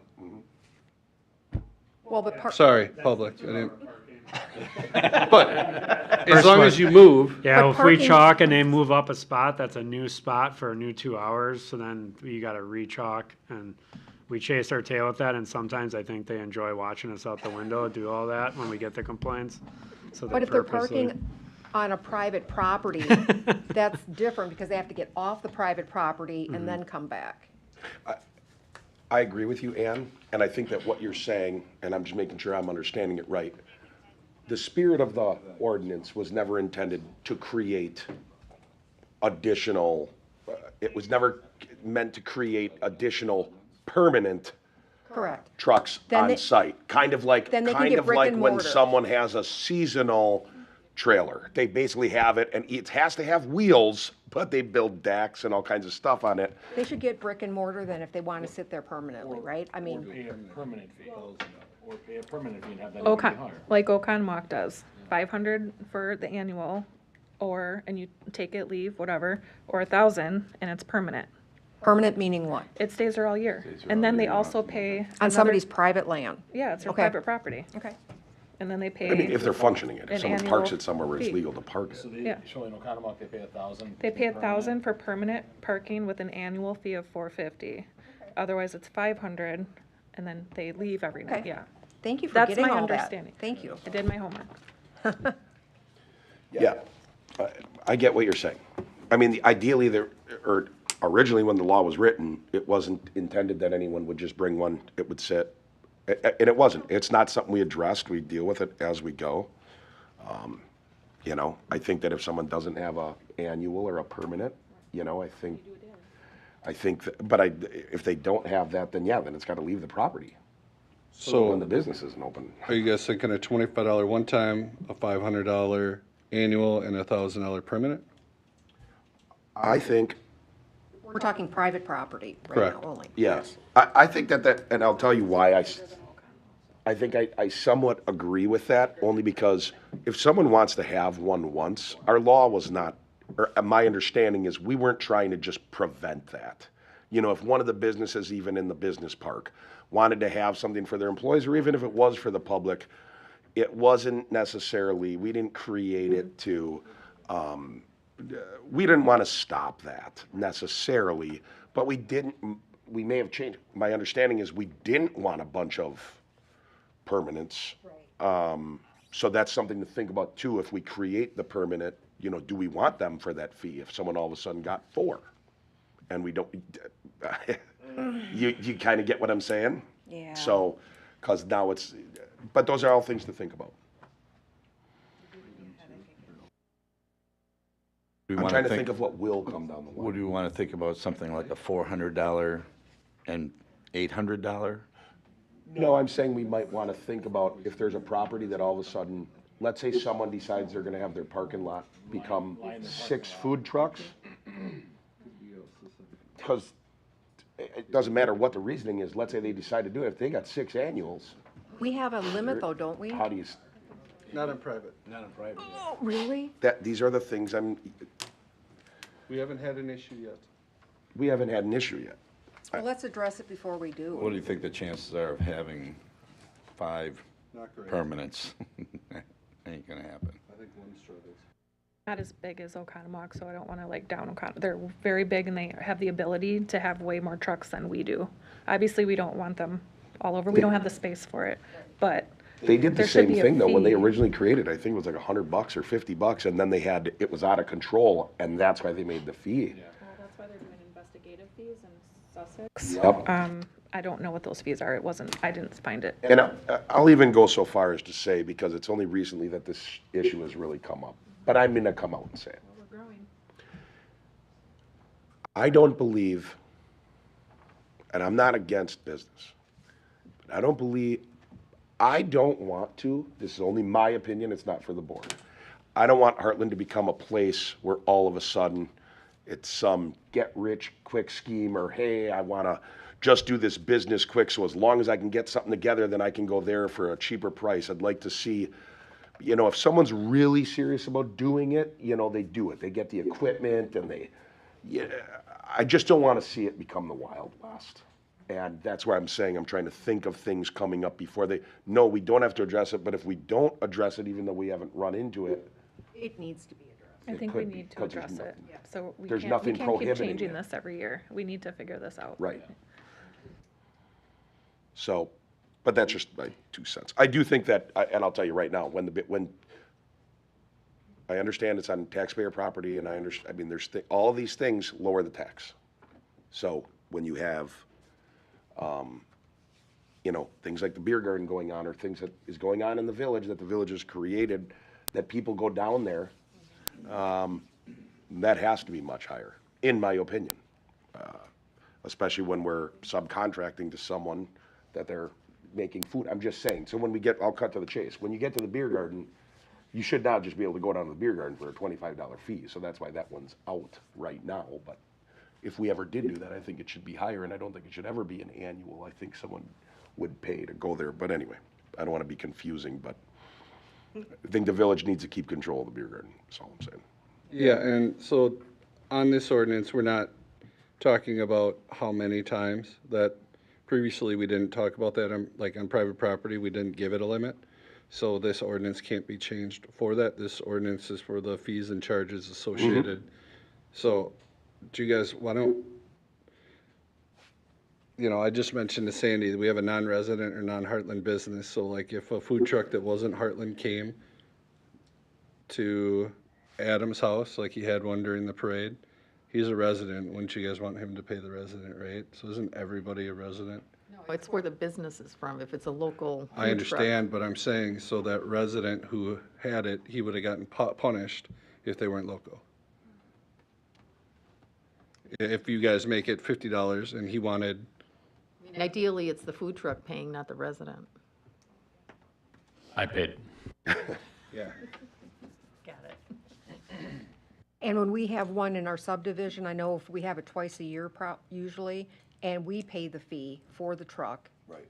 So, That's why I like the individual yeah. fee, but the fee's gotta be, I don't know, how many days are there in summer? There's 20 weeks times 7. So that's, They do them in the fall, yeah. I don't know what you guys. Milwaukee does, after August, they lower it to 150 for their annual fee from 300. Yeah, let's just set it the same for the year. We don't need to go through. Plus, we're an A1 community, unlike some of those. right. And we do it, yeah, we have time on this because it'll become effective next year. It doesn't. Yeah. Sorry. The one food truck we have would be under the current fee. Any new ones? Till the end of this year, Correct. yes. Time period, its licensee may not be located on one street or one private property lot for more than 8 hours within a 12-hour period. Does not apply to village board authorized permits for farmers market or special events, and they can only operate between 7 a and 11 p. So that's just clarification, that time frame. That's the ordinance, but this is just for the fees that village manager Bailey pointed out. And then I was incorrect. It wasn't 137, it was 187 for that fine. I knew it was something ending in a 7. So we're not addressing the fines in this, correct? That's already there. It's already in there. Can we address it, or is that not something we do? We have a fine. I know, but can we raise it? We could bring that back up. That's not very, I Different mean, meeting. it'd be almost cheaper for somebody then to just go with the fine and not pay. They'd get a $187 fine every day.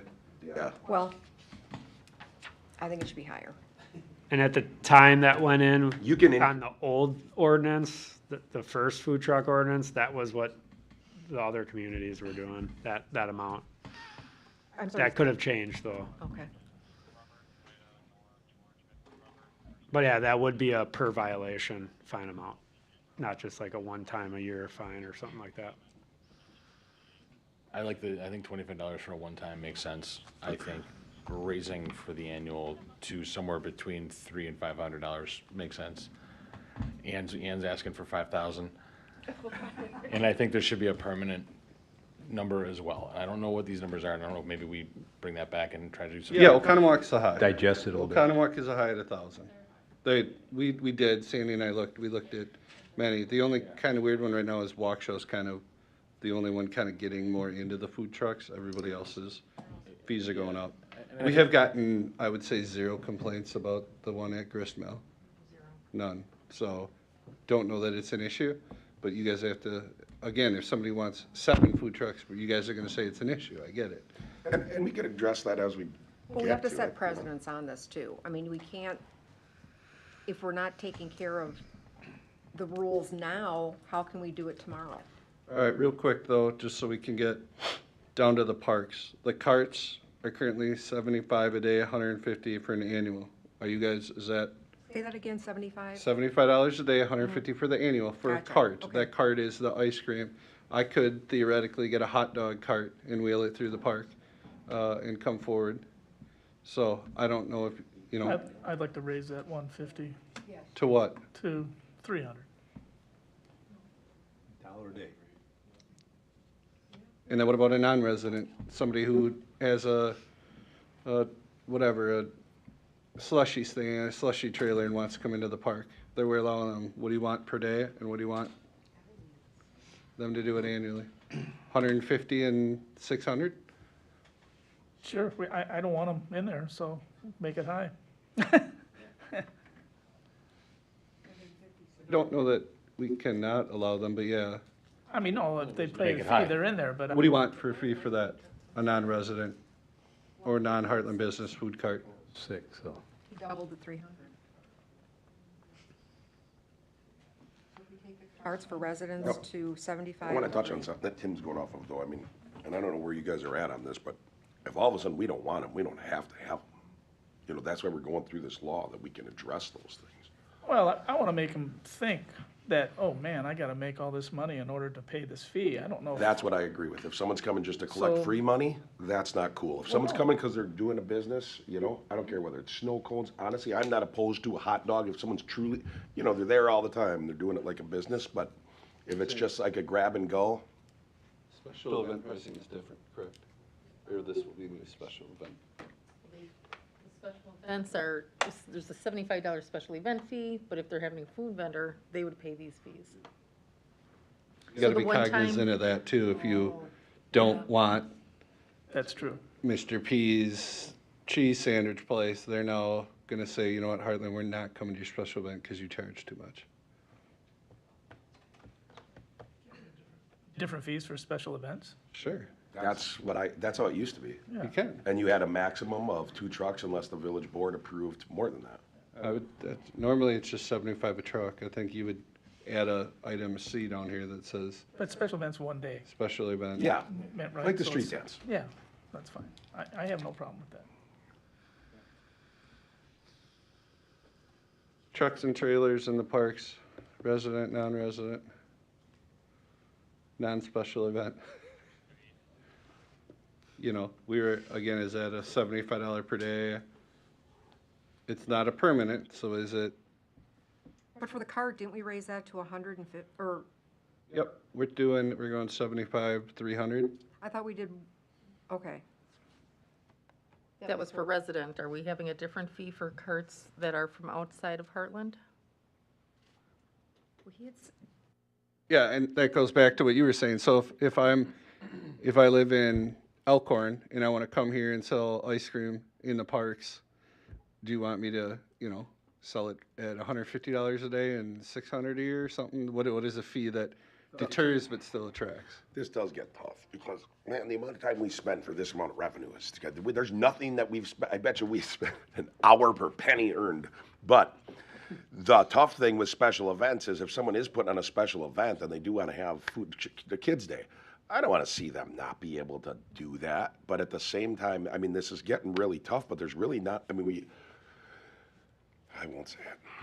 But All this right. is, but We're this doing a is lot not- for a very, very We're gonna move few- this to the 28th. This is not special events. It is not. Oh, I know. We're gonna move this to the 28th. I would ask you guys to table it. Sandy and I kind of heard some feedback here. We will put numbers on here and we'll send them to you guys and you guys can chew it apart. And then, because again, this isn't like an urgent thing, and we'll add an item C that says special events. If you're hosting a special event, it's $75 a food truck permit with the village. And it has to be approved by the village board. Perfect. Are we gonna put a That would be maximum good. on there? It's It's up to the village board, and so if they we'll be want more. deciding it. Just make non-resident and non-Heartland business, you know, We're going to. 25 bucks. Sandy's higher or numbers whatever gave it me is. a little bit of sticker shock. They were, I just threw numbers. They were in high. there. Yeah. Yeah.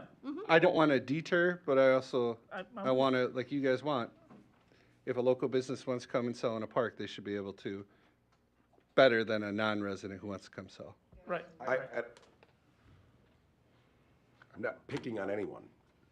Oconomowoc, when they did this, tried to be like, oh, everybody's gonna play great in the sandbox, everything's gonna be good, and it was the Wild West. And the next year, that's exactly, or my understanding is that's exactly why they all of a sudden made the fees so high, because only people that are seriously, actually people that have a draw as well. There's people that drive from Hartland that will go to trucks in Oconomowoc, or if they're going through, they will go to those trucks, but those trucks have a draw. And I'm not taking away from it. I want someone to build and be there, but these are people that like they got it locked in, and they have a draw. It's a legitimate. I don't want to. I gotta shut up. I just don't want to. I don't want Hartland to be the Wild West, and at the same time, I think we should have the freedoms to be able to have some of those things, but I don't think that the village should also be forced where all of a sudden someone's like, oh, but you didn't say this, so now I can cut around that rule. And I'm gonna make a motion that we table item 6, consideration for resolution 0714-2025 to the next meeting so staff can take a better look at some of these numbers and come for another discussion. Second. Third. Discussion. It's been moved and seconded to table the 0714, resolution 0714-2025, establishing fees for food vendors until next meeting. Any discussion? All in favor? Aye. Aye. Wonderful. Motion carries. We'll talk about it next meeting too. All right.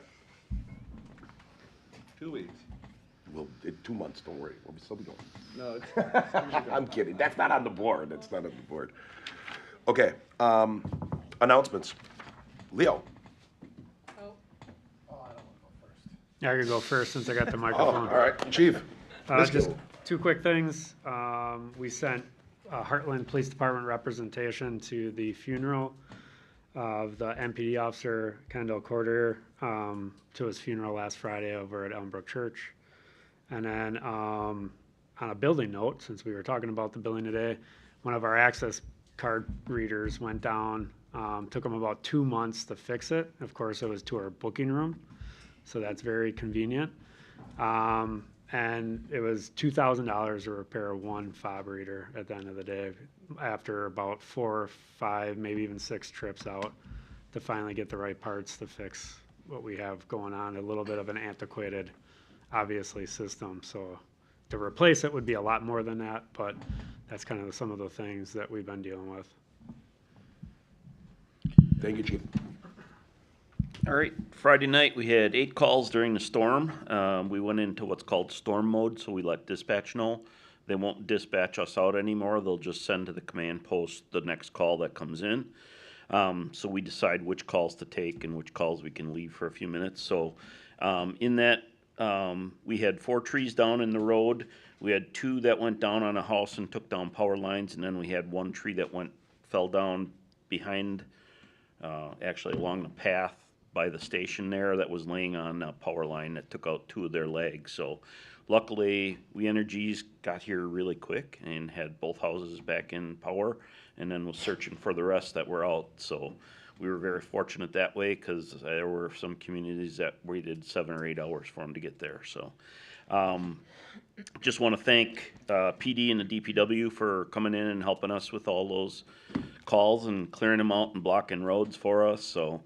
Our front pad, like I said, is being replaced by the DPW. There's 4 pieces of concrete, about what, 10 yards, Leo, is what you figured?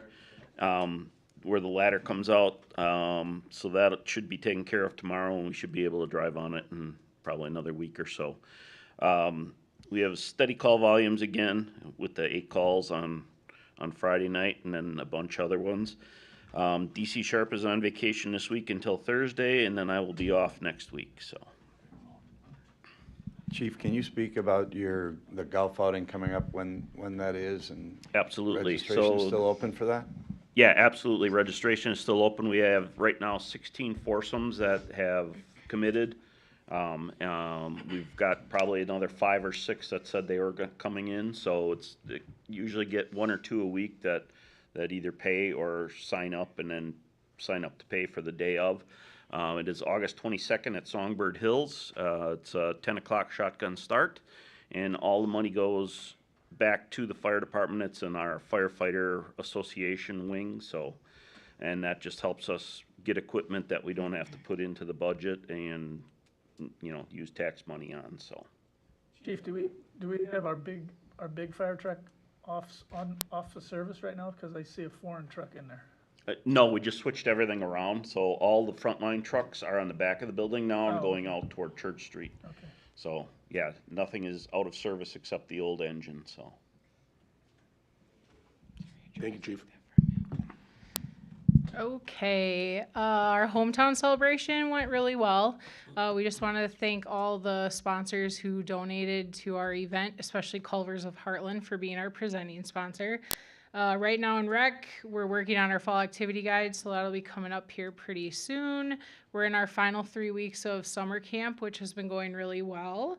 And then next up, we're prepping for National Night Out, which is going to be on August 7th. So we're having some meetings to kind of finalize details for that. You. All right. DPW, kind of want to echo what Sam just said. Hometown went well. Want to thank Rec and Sam for getting through her first hometown. Admin for all the help. Library, police, and fire. A lot of work went into that event, and I think it really went well as far as logistics and everything like that. Our sanitary sewer relay project on Progress Drive is in full motion, and guys are making a lot of progress over there on Progress Drive. That was good. That was good. Other than that, DPW is working on a budget, looking at a CIP and planning for the next 2 years. We'll be bringing that to you.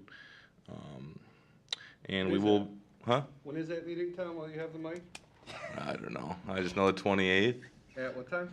Oh, come on. 5 p.m. Thank you. Thanks. We will be putting out a conditional offer tomorrow. We just had 2 second interviews for DPW labor that we've had vacancy in, and that's all I have from DPW.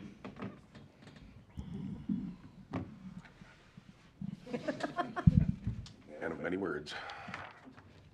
I have Thank you, Tom. I thought hometown went great, so thanks to all the volunteers. I echo that. I thought it was great. It's always good. Got good feedback. Fireworks, the whole event. A lot of people did like the carnival, so I think that's a great addition to Saturday to keep the whole weekend going, and everybody had a great time. Weather was great as well. I'm good. I had, just echoing everybody else, hometown was great. The fireworks, a lot of people really enjoyed, thought that it was longer than they expected it to be. A lot of comments asking about the carnival on Sunday after the parade. Something to think about. I've been. We're thinking. Did you have anything? No, I just heard a lot of feedback from my neighbors who covered for my family while we were away from town this year for the first time. I had a lot of FOMO going on. A lot of good reports about the hometown celebration. So thank you for DPW and Park and Rec, everybody coming together for it. And my comment is just that we're already starting planning for next year on ways to make it better. Sam's actively looking at different opportunities, maybe changing the parade route, parade time, things of that nature. Definitely working on louder music for Saturday. I'm gonna come over there and slap What's you. funny is I actually got a comment from a resident in Hartridge saying, is anyone playing? He can hear the Thursday night. Yeah. He couldn't hear Bella Keane. And it's just, I It was get it. I don't doubt it. I can't believe that some of the people of my age or older that live very close didn't. Well, there was one of the Thursday or Friday night band that was testing. We had to tell them to turn it down. It was that loud under there. Yes. The testing, yes. It was. Thursday was obnoxious. Yeah. So, but we're looking at The rest of it bands. was fine. I wasn't here. But there wasn't a lot of people because of the rain, so I don't think the bodies absorbed the sound. Overall, it's always a good event. The carnival, I believe, told one of our staff that it's probably the first time they've been to a concert like that where it doesn't end in a brawl. So we always have a very respectful crowd.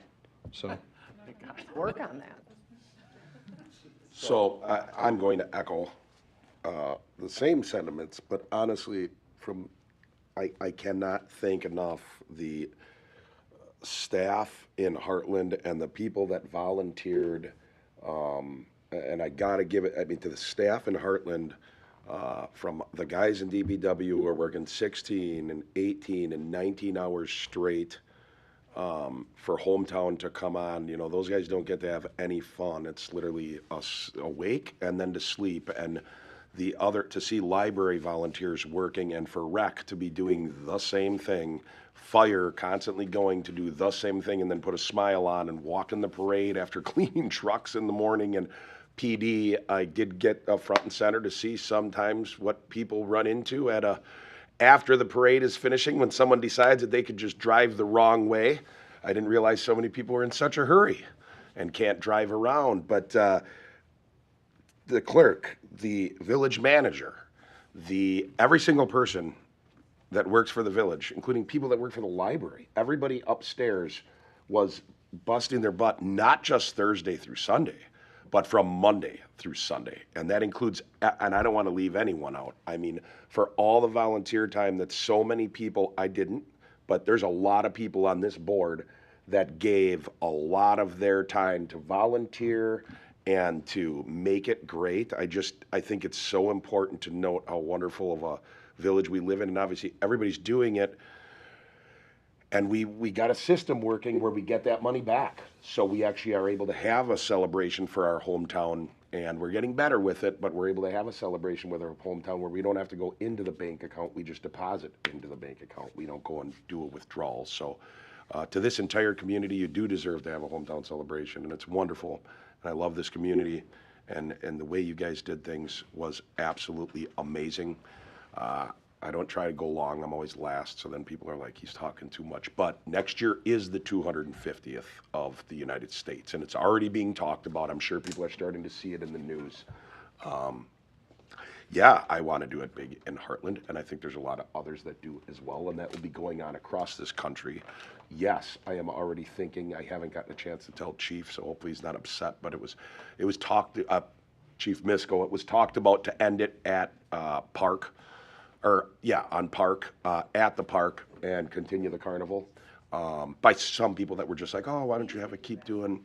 Well, we changed it because there was a lot of people that there was some serious safety concerns, and it was easier to keep it safe. So it's something that's being talked about, but we're looking at really swinging for the fences next year, and this community is outstanding. I want to resend our love to Ben Askren. As you saw, that was Tony Arenas' sister. He's got a long recovery ahead that's scary every day, because if you get sick once, it can mean catastrophe or worse. So we all got to keep on praying. This is a wonderful, wonderful community. We have the street dance coming up on 8/23, so August 23rd. Correct? Yep. I just want to let everybody know, my son is getting married, so I will be gone from August 22nd through the 31st. So unfortunately, you're all going to miss me. Going on the honeymoon with him or what? No, they got it's a whole week out in Utah. So they got it set up to spend some time and then have the wedding and then we head home. So, sure. I was gonna say one other thing and I can't remember what, no, that's okay. I can't remember what it was, but I was gonna, oh, don't forget Ben Askren Day. I hope everybody will take a little time and pray silently and say a prayer for him on that day. It's something little that we can do, but hopefully it makes an impact on him. And thank you guys again. Does that repeat every year or just the Monday? Probably every year. Birthday. It's, yeah. So, yep. Thank you, everyone. I'll make a motion that we adjourn. Sandy had a few things. Oh. I'd like to not have you, it's been moved and seconded. But there's Can anybody- discussion. Can anybody rescind that? Discussion. There's discussion. Okay, yeah. we'll I just take wanted to- discussion. I just wanted to quick thank Ben Nelson, our AV support, for the great video of the parade that he did and posting it to YouTube.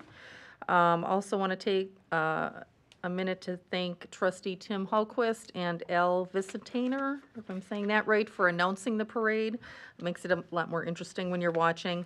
And one more quick reminder that the July 28th meeting is a 5 p.m. start.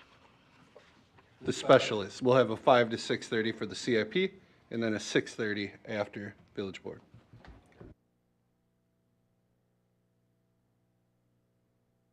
All in favor of adjourning? Aye.